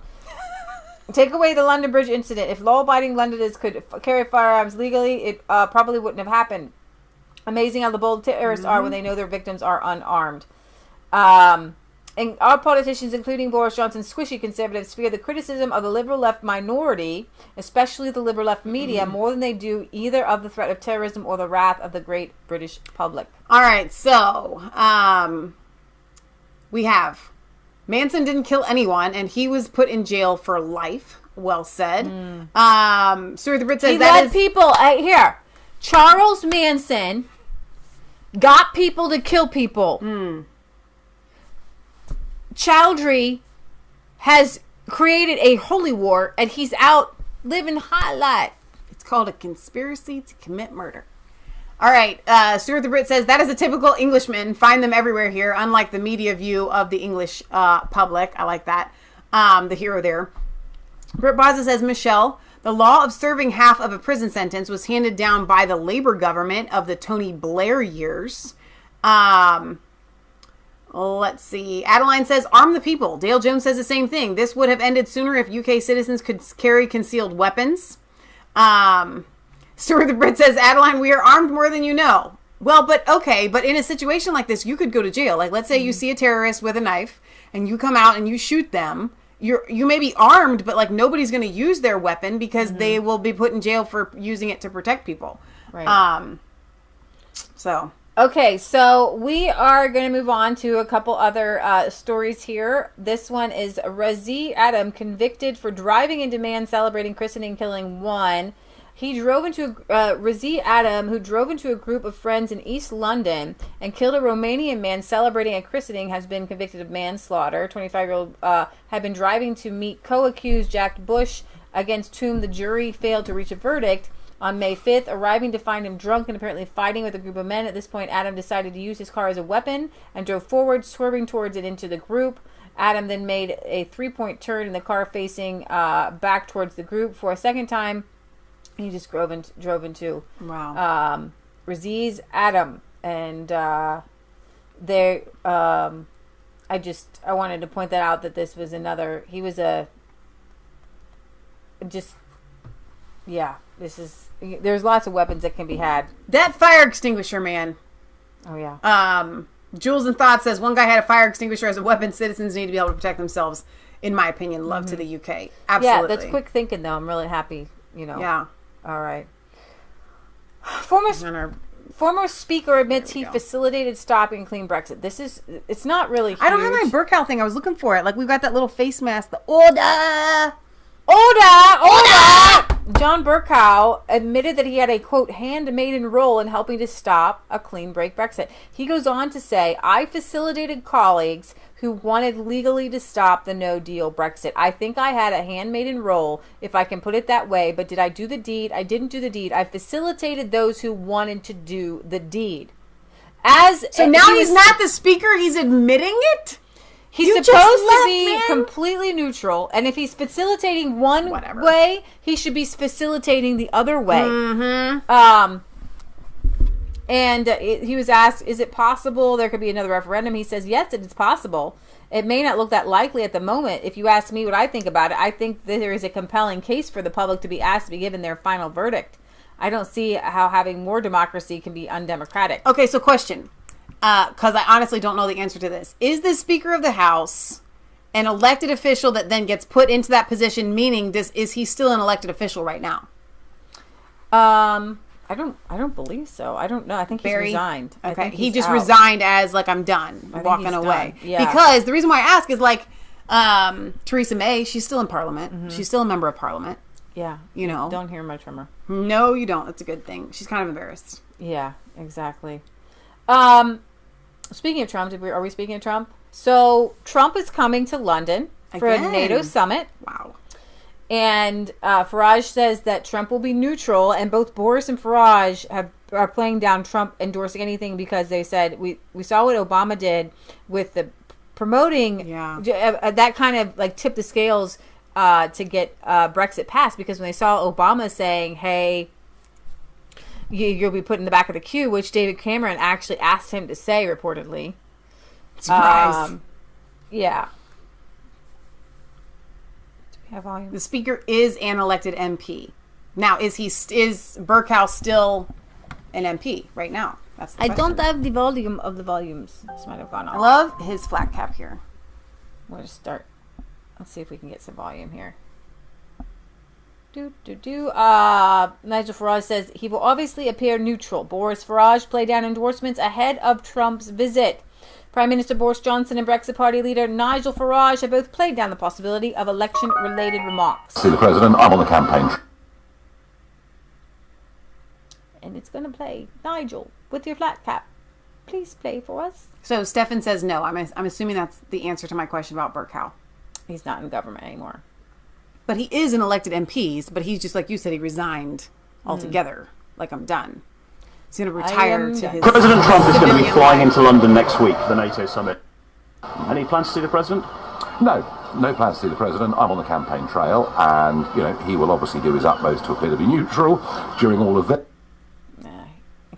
But it does raise some big questions, because he's coming for a NATO summit. And we have just seen a Conservative manifesto, which in terms of defence is promising almost nothing, other than more cutbacks, even pretty questionable whether the UK is going to stick to the 2% needed to continue to be, a valid part of NATO. We've got the whole rapid development of the European Defence Union and intelligence sharing. So you've got the Five Eyes, intelligence sharing community. You've got NATO and a European Union that I believe will be happy to see NATO destroyed.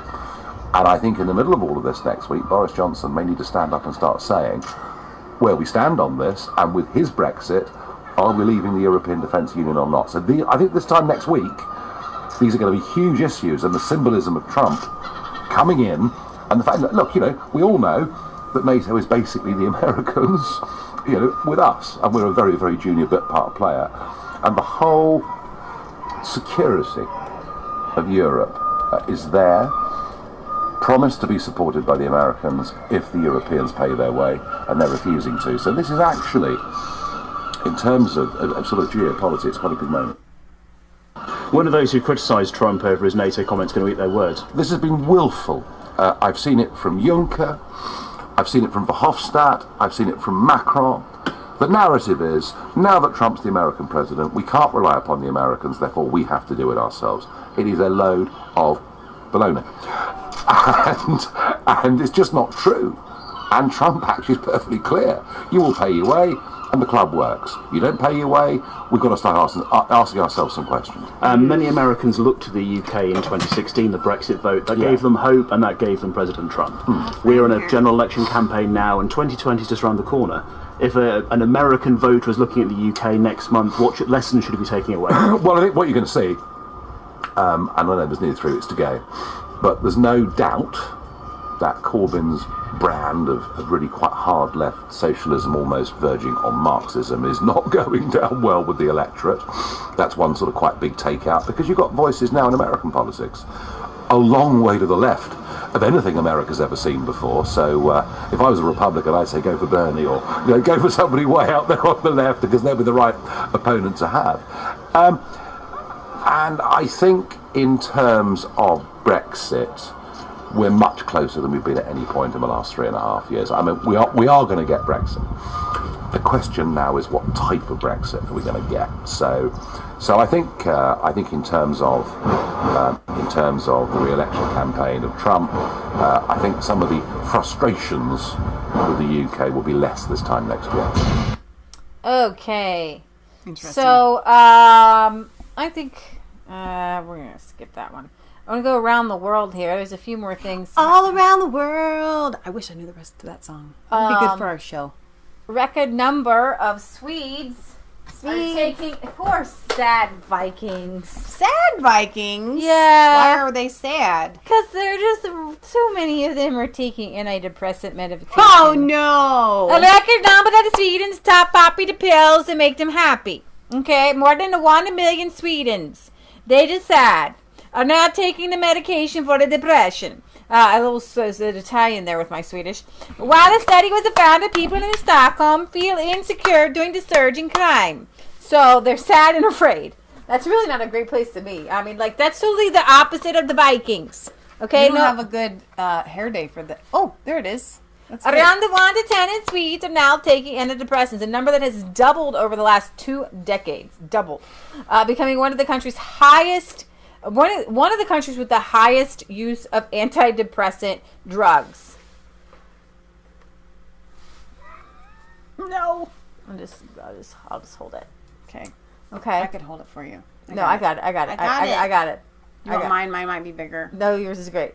Where's the Viking spirit? No antidepressants. Come on. You a pansy? You need to put it over the flour. No, there you go.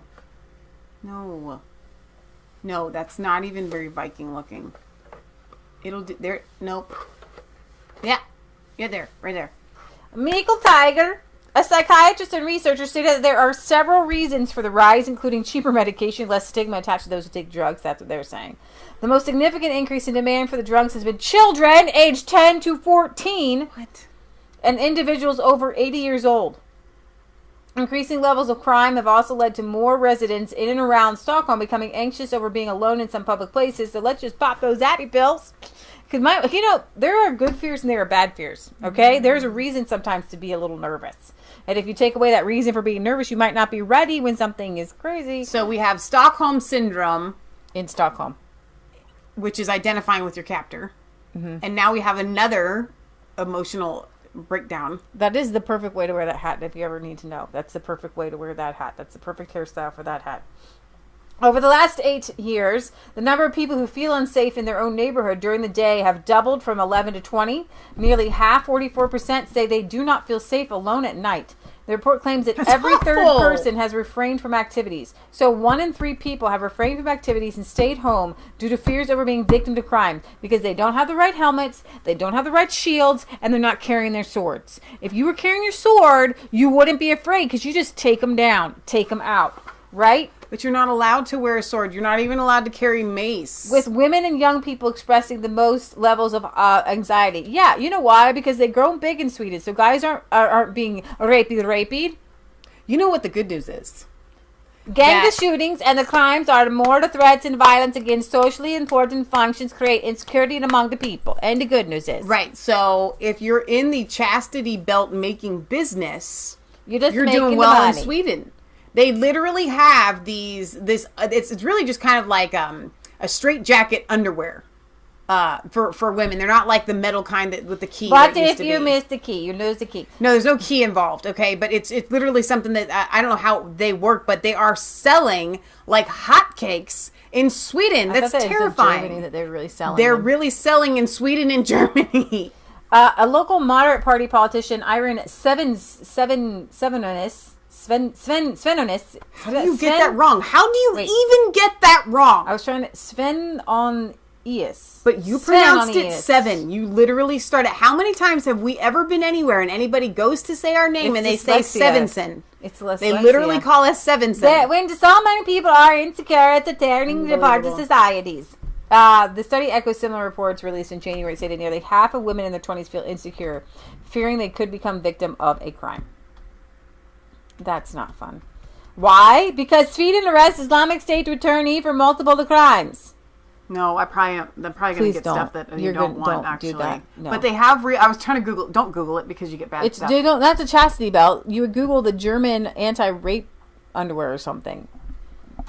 Swedish authorities have arrested a 35-year-old Islamic State returnee for attempted destruction, possession of illegal weapons, and unlawful threats. Here you go. They're like shorts.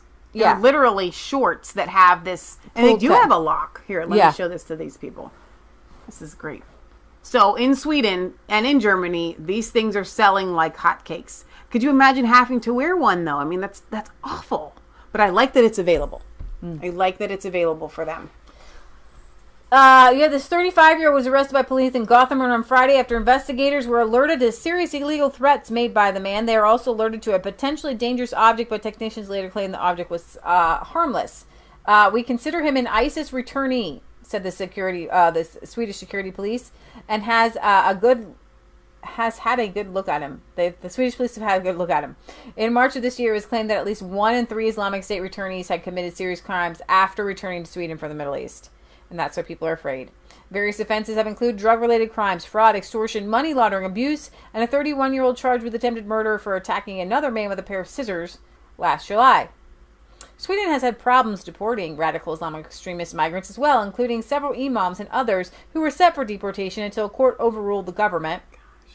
On Friday, the Swedish parliament debated potential ways to handle those deemed threats to national security who cannot be deported, with the moderate party legal cannot be deported, stating that such persons should be kept in legal custody but not be detained indefinitely. They really have no plan. Their plan is no plan. That's awful. So, do you remember Donald Trump saying what's happening in Sweden? Their neighbor, Norway, has a little bit better take on this. Sweden is definitely the social justice of the Nordic countries, okay?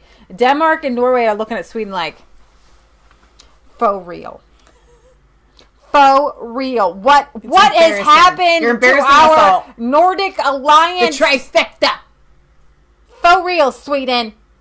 Get your stuff together. Get your stuff together. Come on. The Norwegian justice minister says the Quran burning is part of free speech. You can burn your Quran. There was a Quran burning. I almost covered it last week, and then people were like, "Oh, you can't do that." But hang on, aren't you allowed to burn Bibles? Well, we're talking about America here. Over there in Europe, there's a lot of you're not allowed to. But are you allowed to burn a Bible in Europe? I don't know. I don't know. Norway's Justice Minister Jorunn Kallmyr has said that the recent controversial Quran burning by an anti-Islamation group should be covered under the nation's commitment to free speech. Stop Islamation of Norway, the SIAN group, attempted to burn a copy of the Islamic holy book this month at a protest in Kristiansand, next to right up there where Santa Claus lives, leading to controversy over whether or not the act was covered under freedom of speech or was illegal. Even if we refrain from burning the Quran, we have to endure it in our society because we have freedom of speech, and burning the Quran is part of that freedom of speech. Before the protest, Police Director Benedict Borgenland had instructed officers to stop anyone attempted burning the Quran. The police were in dialogue with them from early on to inform them that the fire in public places in connection with the demonstration is not acceptable, and they will be in violation of... Okay, though, but I understand fire in public places being unacceptable, though. Yeah, but they took it as a trigger event for violent actions that would make other people, Islam people, do bad things. And I provided a description of the situation to the police. The Quran burning has been condemned by several Muslim-majority countries, including the government of Turkey, which issued a press release saying they strongly condemn the disrespect of our holy book and called for the responsible to be brought to justice. In Karachi, Pakistan, demonstrators set Norwegian flags on fire, and Norwegian telecommunications company Telenor ran an advert in a Pakistani paper condemning the burning. We strongly condemn the contamination of the Holy Quran and what happened in Norway, and we continue to express our deepest compassion. We stand in solidarity with our citizens and will be committed to millions of Pakistanis in the years to come. Yeah, because you got to make the monies. Wow. Dutch police arrest alleged jihadists plotting holiday season terrorist attack. Now, there was another one that happened. Remember, Mom said something yesterday. What was that? I did. In Canada, some guy took a... Oh, yeah, he took a bus. He was driving through people. Yeah, I don't know what happened with that. I got to follow up.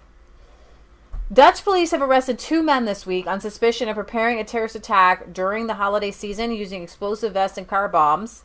And when we talk about this, we have to oh my gosh, that could have really happened. Hello. But nobody cares. Police arrested the 2 men aged 20 and 34 in the town of Zoetermeer on Monday, with the public prosecution service stating that the suspects are part of the radical Islamic scene in the Netherlands.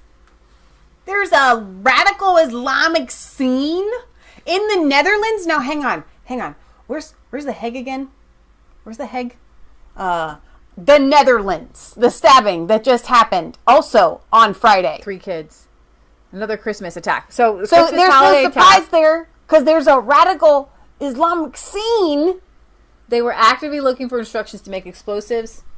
Ferry van Vegel of the Public Prosecution Service said that one of the suspects is from the Netherlands, while the other is a migrant from Iran.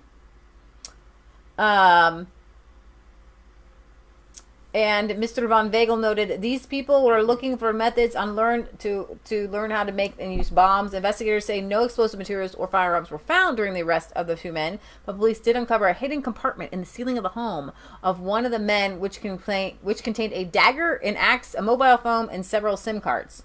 Much of the investigation into the activities of the pair was conducted by infiltrators. On Wednesday, the mother of the younger suspect spoke Dutch to media, claiming that she had never met the older suspect and had no idea how her son had come into contact with him. She claimed the man must have influenced her son, who she said attended a mosque in Zoetermeer, as well as sometimes attending a mosque in The Hague. The alleged foiled terror plot comes after 4 people were shot dead on a train in Utrecht in March by Turkish national Gültem Tenis, who was charged with murder with a terrorist objective. And just over a year ago, Dutch authorities uncovered 2 alleged terror plots within just 48 hours, arresting 5 people in Rotterdam, another man in the same city. So what did Geert Wilders have to say about this? That was a different article? From a different one. A Pakistani man has been jailed in the Netherlands for his plot to launch a terror attack against Geert Wilders. Curious Man says, aren't you happy that great-great-grandma and grandpa Svensson migrated? Well, we're actually the 3rd generation removed from Sweden. Our grandpa, our dad's dad, came over from Sweden. He's Swedish. And his wife, our Nana, her parents came over. I think she was born here. She was born here, but her parents came over here, and right. They hadn't been here very long. I think when she was born from Norway. Well, Norway and Sweden. And Sweden. They're Norwegian and Swedish. She's 3/4 Swedish, 1/4 Norwegian. So we are this and the half is Swedish. We are the half the Nordic. We say we are Swedish, but we say we're half Nordic because there's some Norwegian in us. We just say Nordic. It's easier. We're just Vikings. Yes, it's just in our blood and the bones. Except for Vikings raped and killed and pillaged. We're the good kind.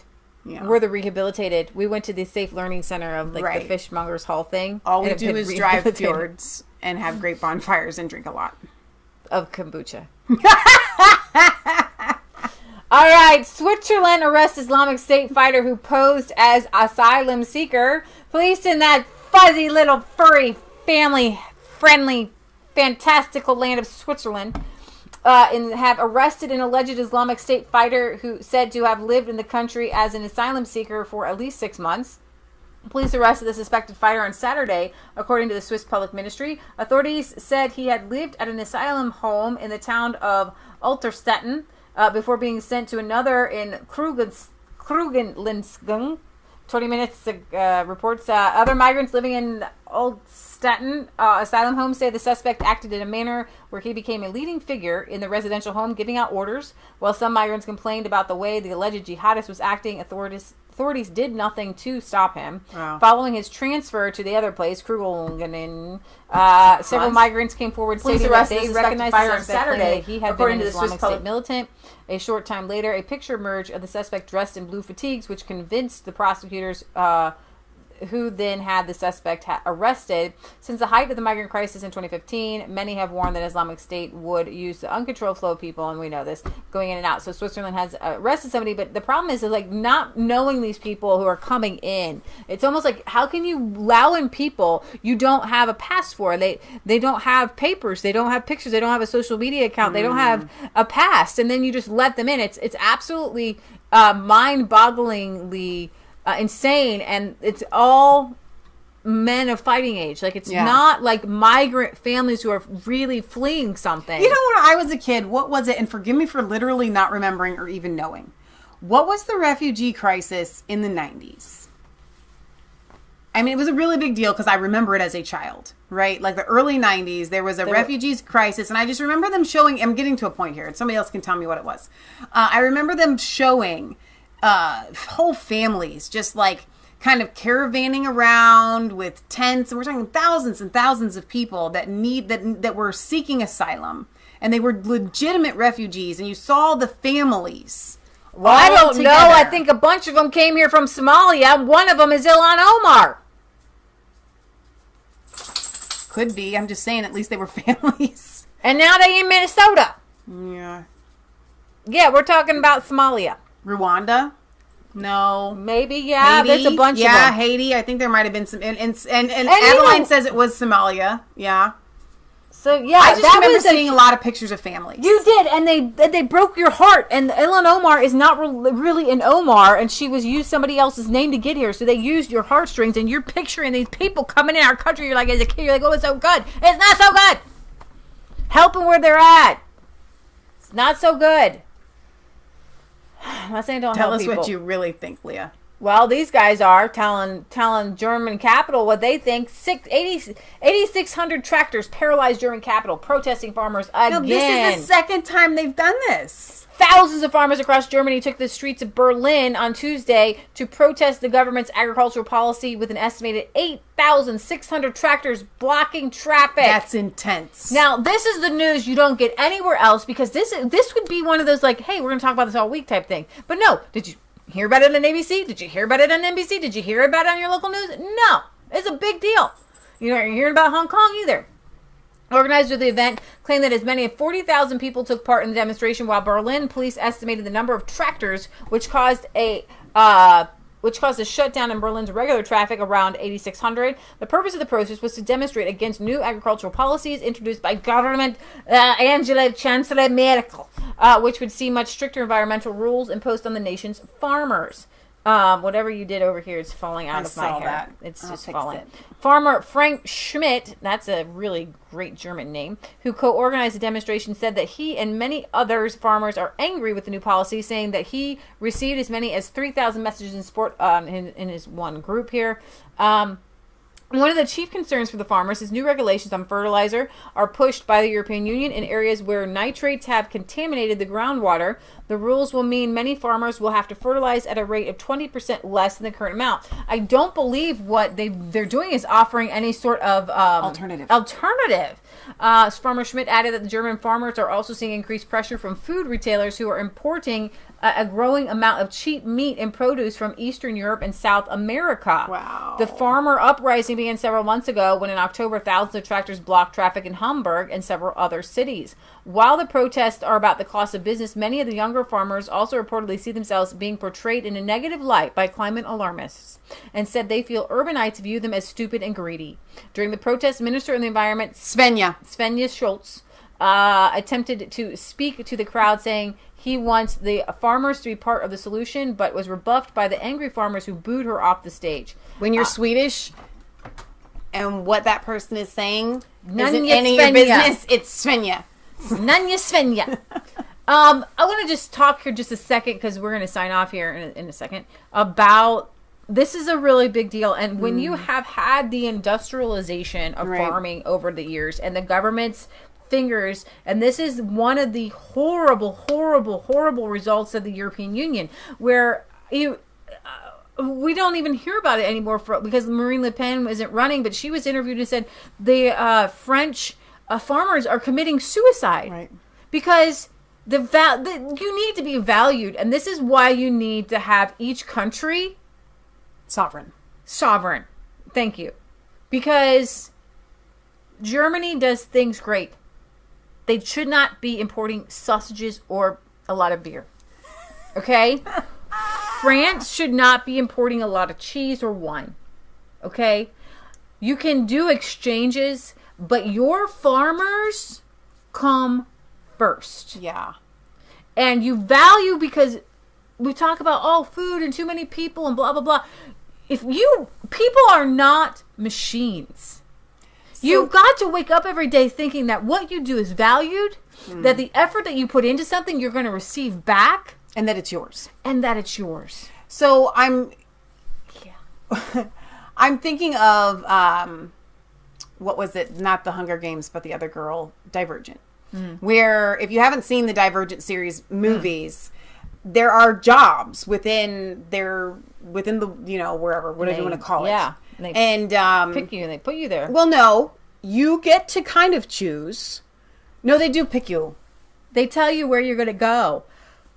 No, you get to choose where you're going to go. Then you cannot choose what they tell you. Right. But what I'm saying is there's all these, there are jobs, and you get the opportunity to choose of a limited space. And so in China, all right, we have the same exact thing going on there.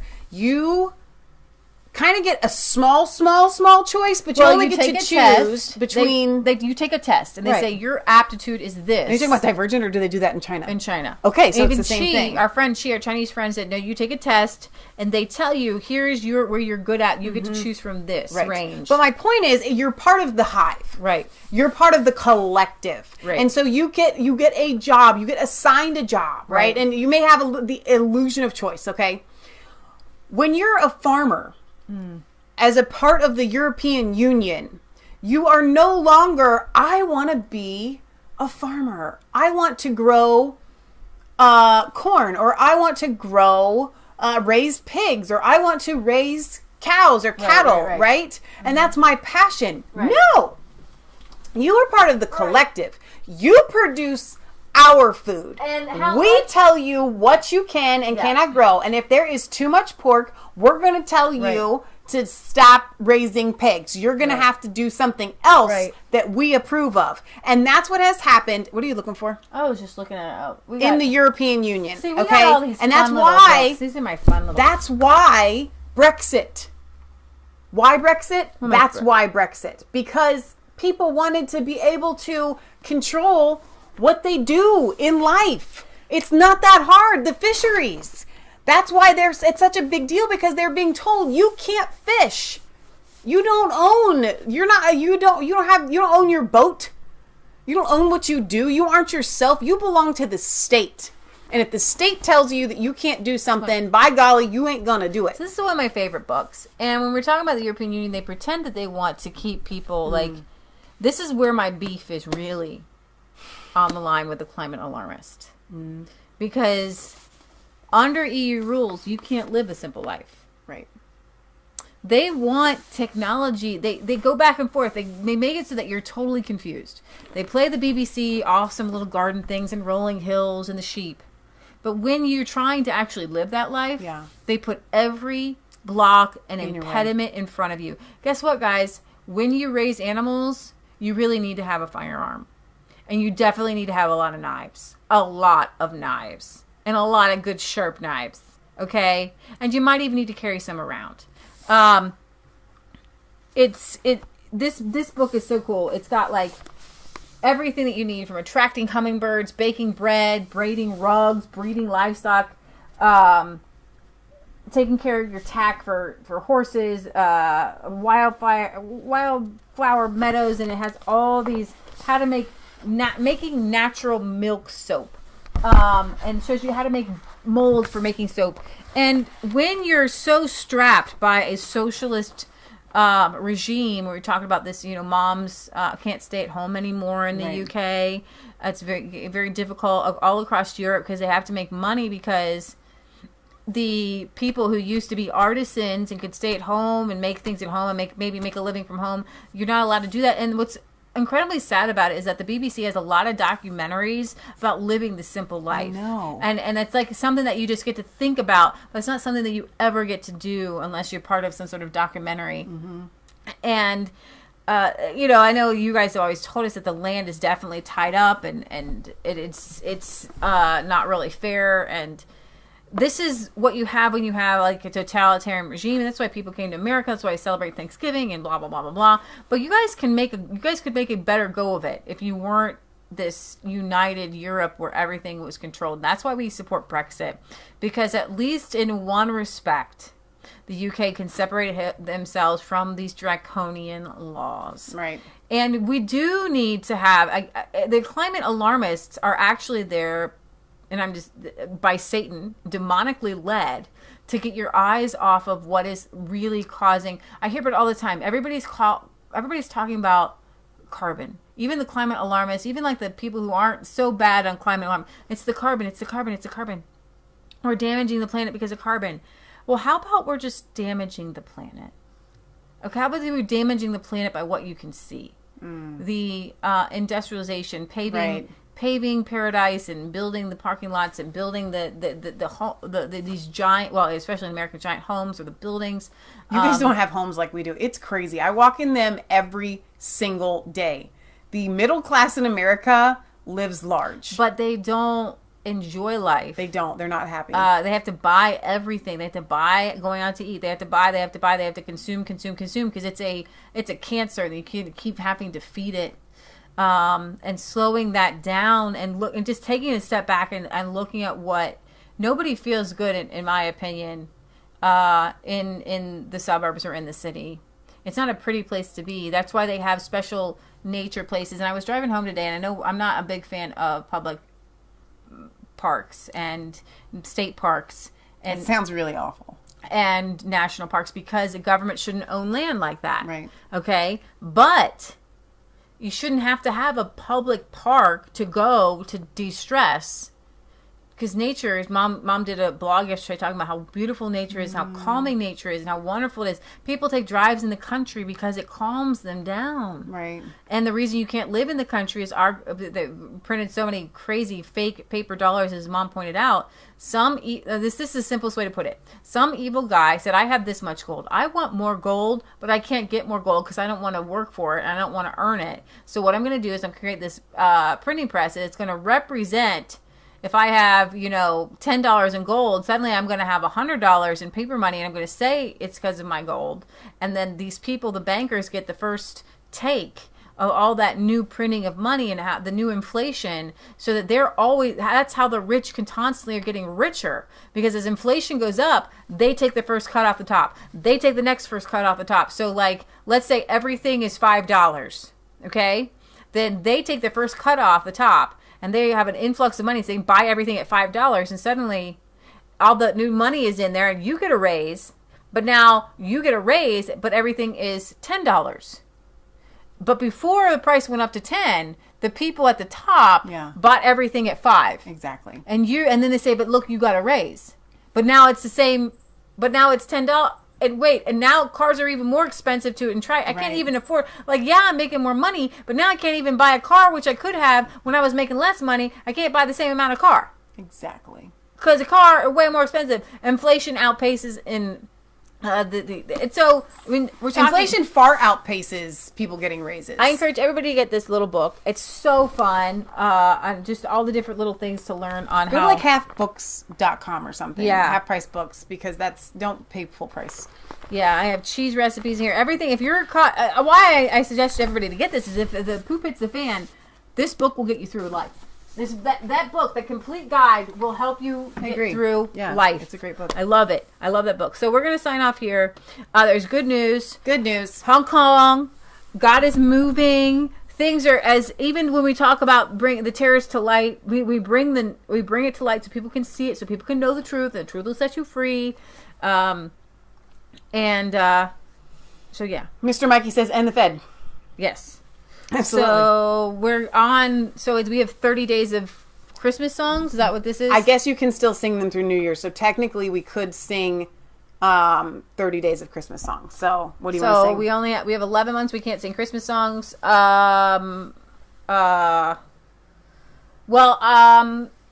Let's see.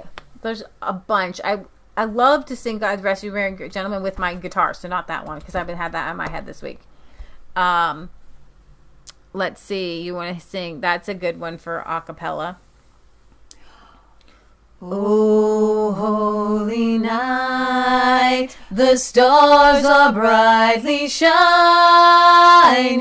It is the night of our dear Savior's birth. Long lay the world in sin and error pining, till he appeared and the soul felt its worth.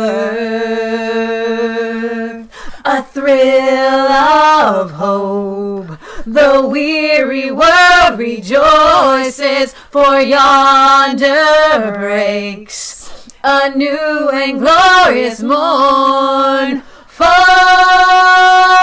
on your knees. Oh, hear the angel voices. Oh, night divine. Oh, night when Christ was born. Oh,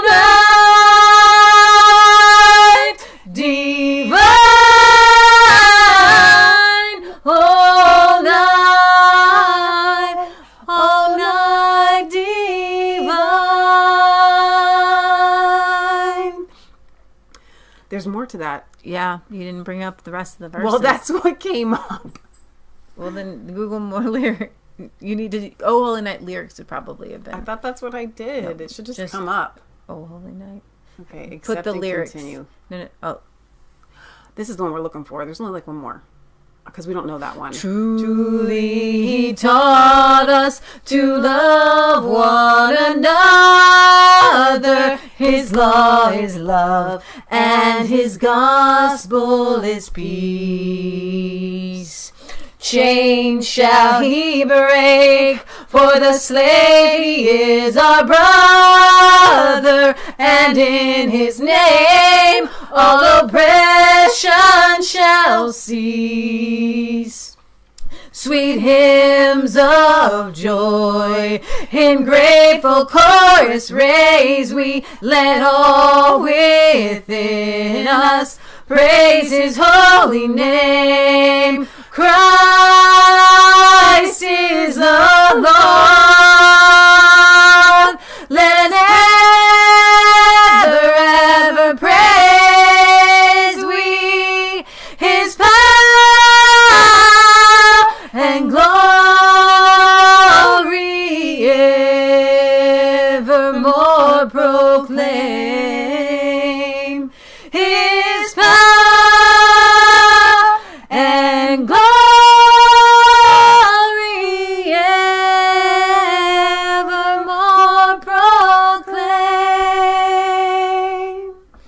There we go.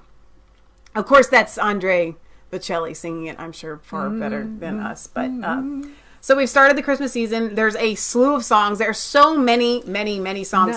You know, I was thinking about it today. There are friends of ours that are kind of Hebrew roots people. We've got several of them, actually.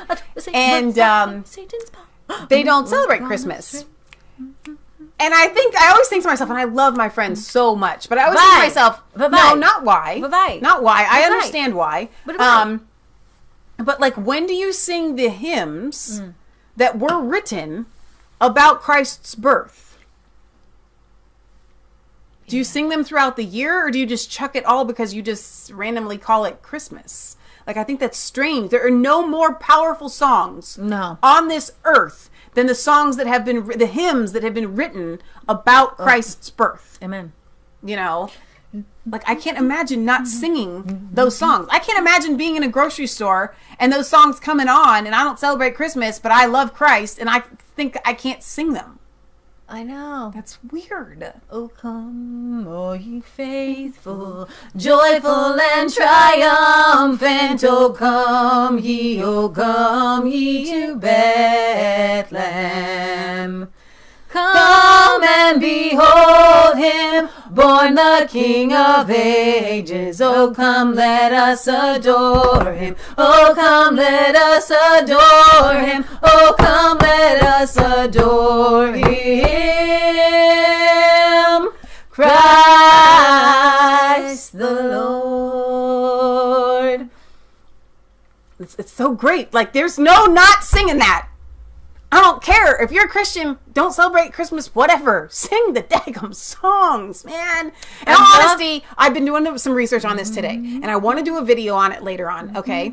The Feast of Dedication is what we know as Hanukkah. It was celebrated as of, it happened 167 BC.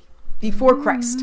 So Jesus goes into the temple. John tells us in like John 10, he was in there, he was speaking to the people at the Feast of Dedication. This is what we know of as Hanukkah. It was celebrated on Kislev, which is the month that we are in right now, 25, which almost always coincides or often does with December 25th. Okay, so we've got the Feast of Dedications, we've got Hanukkah, okay, Jesus is there. It's a celebration of renewing the temple, right? These days go hand in hand. Then we see that Jesus is likely born in September sometime. And the wise men see the star. We know biblically it tells us that they saw the star on the night that Jesus was born. And then they headed out, okay? Herod hears about it. They talk to Herod. They don't go back and tell Herod where they found Jesus. But when Herod finds out that they had come and gone already, he has all the children that are born that are 2 years or younger killed. Why 2 years? Because when the wise men had approached him the first time, it took them. So we see that when the wise men find Jesus, biblically, he's a toddler, like he's like almost 2 years old. We don't know, it's just roughly, but he's in a house. He's living in a house with his parents. Okay. Now, if you watch the Star of Bethlehem documentary, which is always required watching here at Resistance Chicks, you will find that the Star of Bethlehem landed in Bethlehem on December 25th, 2 years after Jesus was born. Okay? So, I don't understand why, again, if you think that a lot of these people don't celebrate Christmas because they say it got started after a pagan holiday. Well, the Santa Claus the Santa Claus, the very first Santa Claus, he like a very bad man, come to you at night and like scare kids. So I can understand that. We don't do Santa at our house. Like, we just don't, okay? We don't do Santa. But knowing that the Star of Bethlehem landed, knowing on the 25th of December, or Kislev, knowing that we don't actually have Jesus' birthday, so we have to make up a day, why not choose the day to celebrate Jesus' birth as the Feast of Dedication at the time that the star would have landed in Bethlehem, and we know that it would have been roughly 2 years for the wise men to get there to give the gifts, right? So then we have gift giving. So it makes total sense to actually celebrate Christ's birth on December 25th. Now, if you are like Leah and I, we believe that that was God's divine day that he chose to celebrate his son's birth. He's purposefully left out of our knowledge the day that Jesus was born.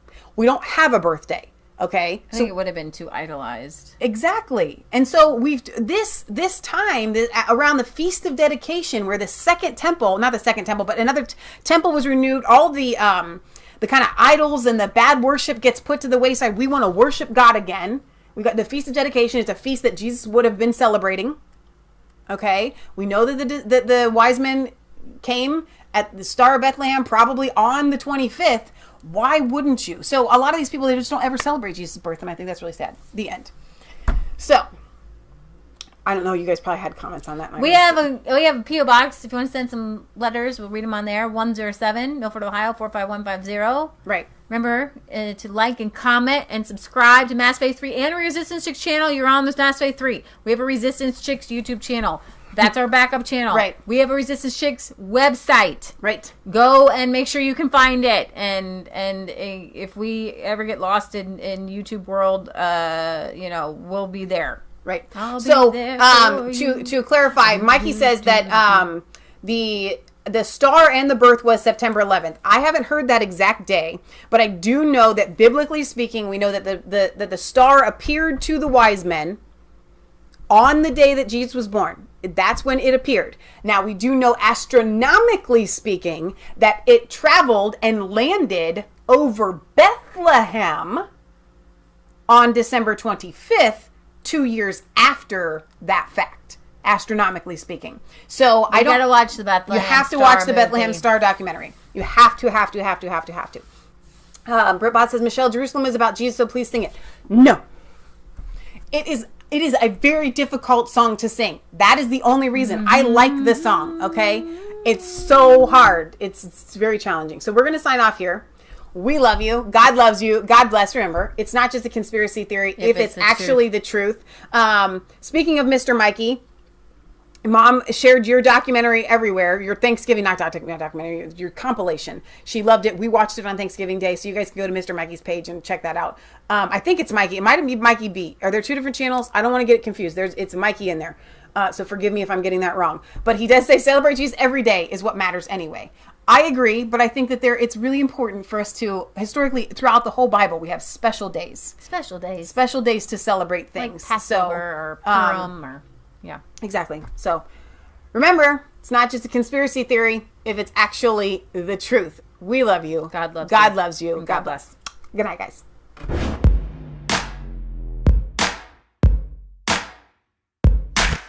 I was cold.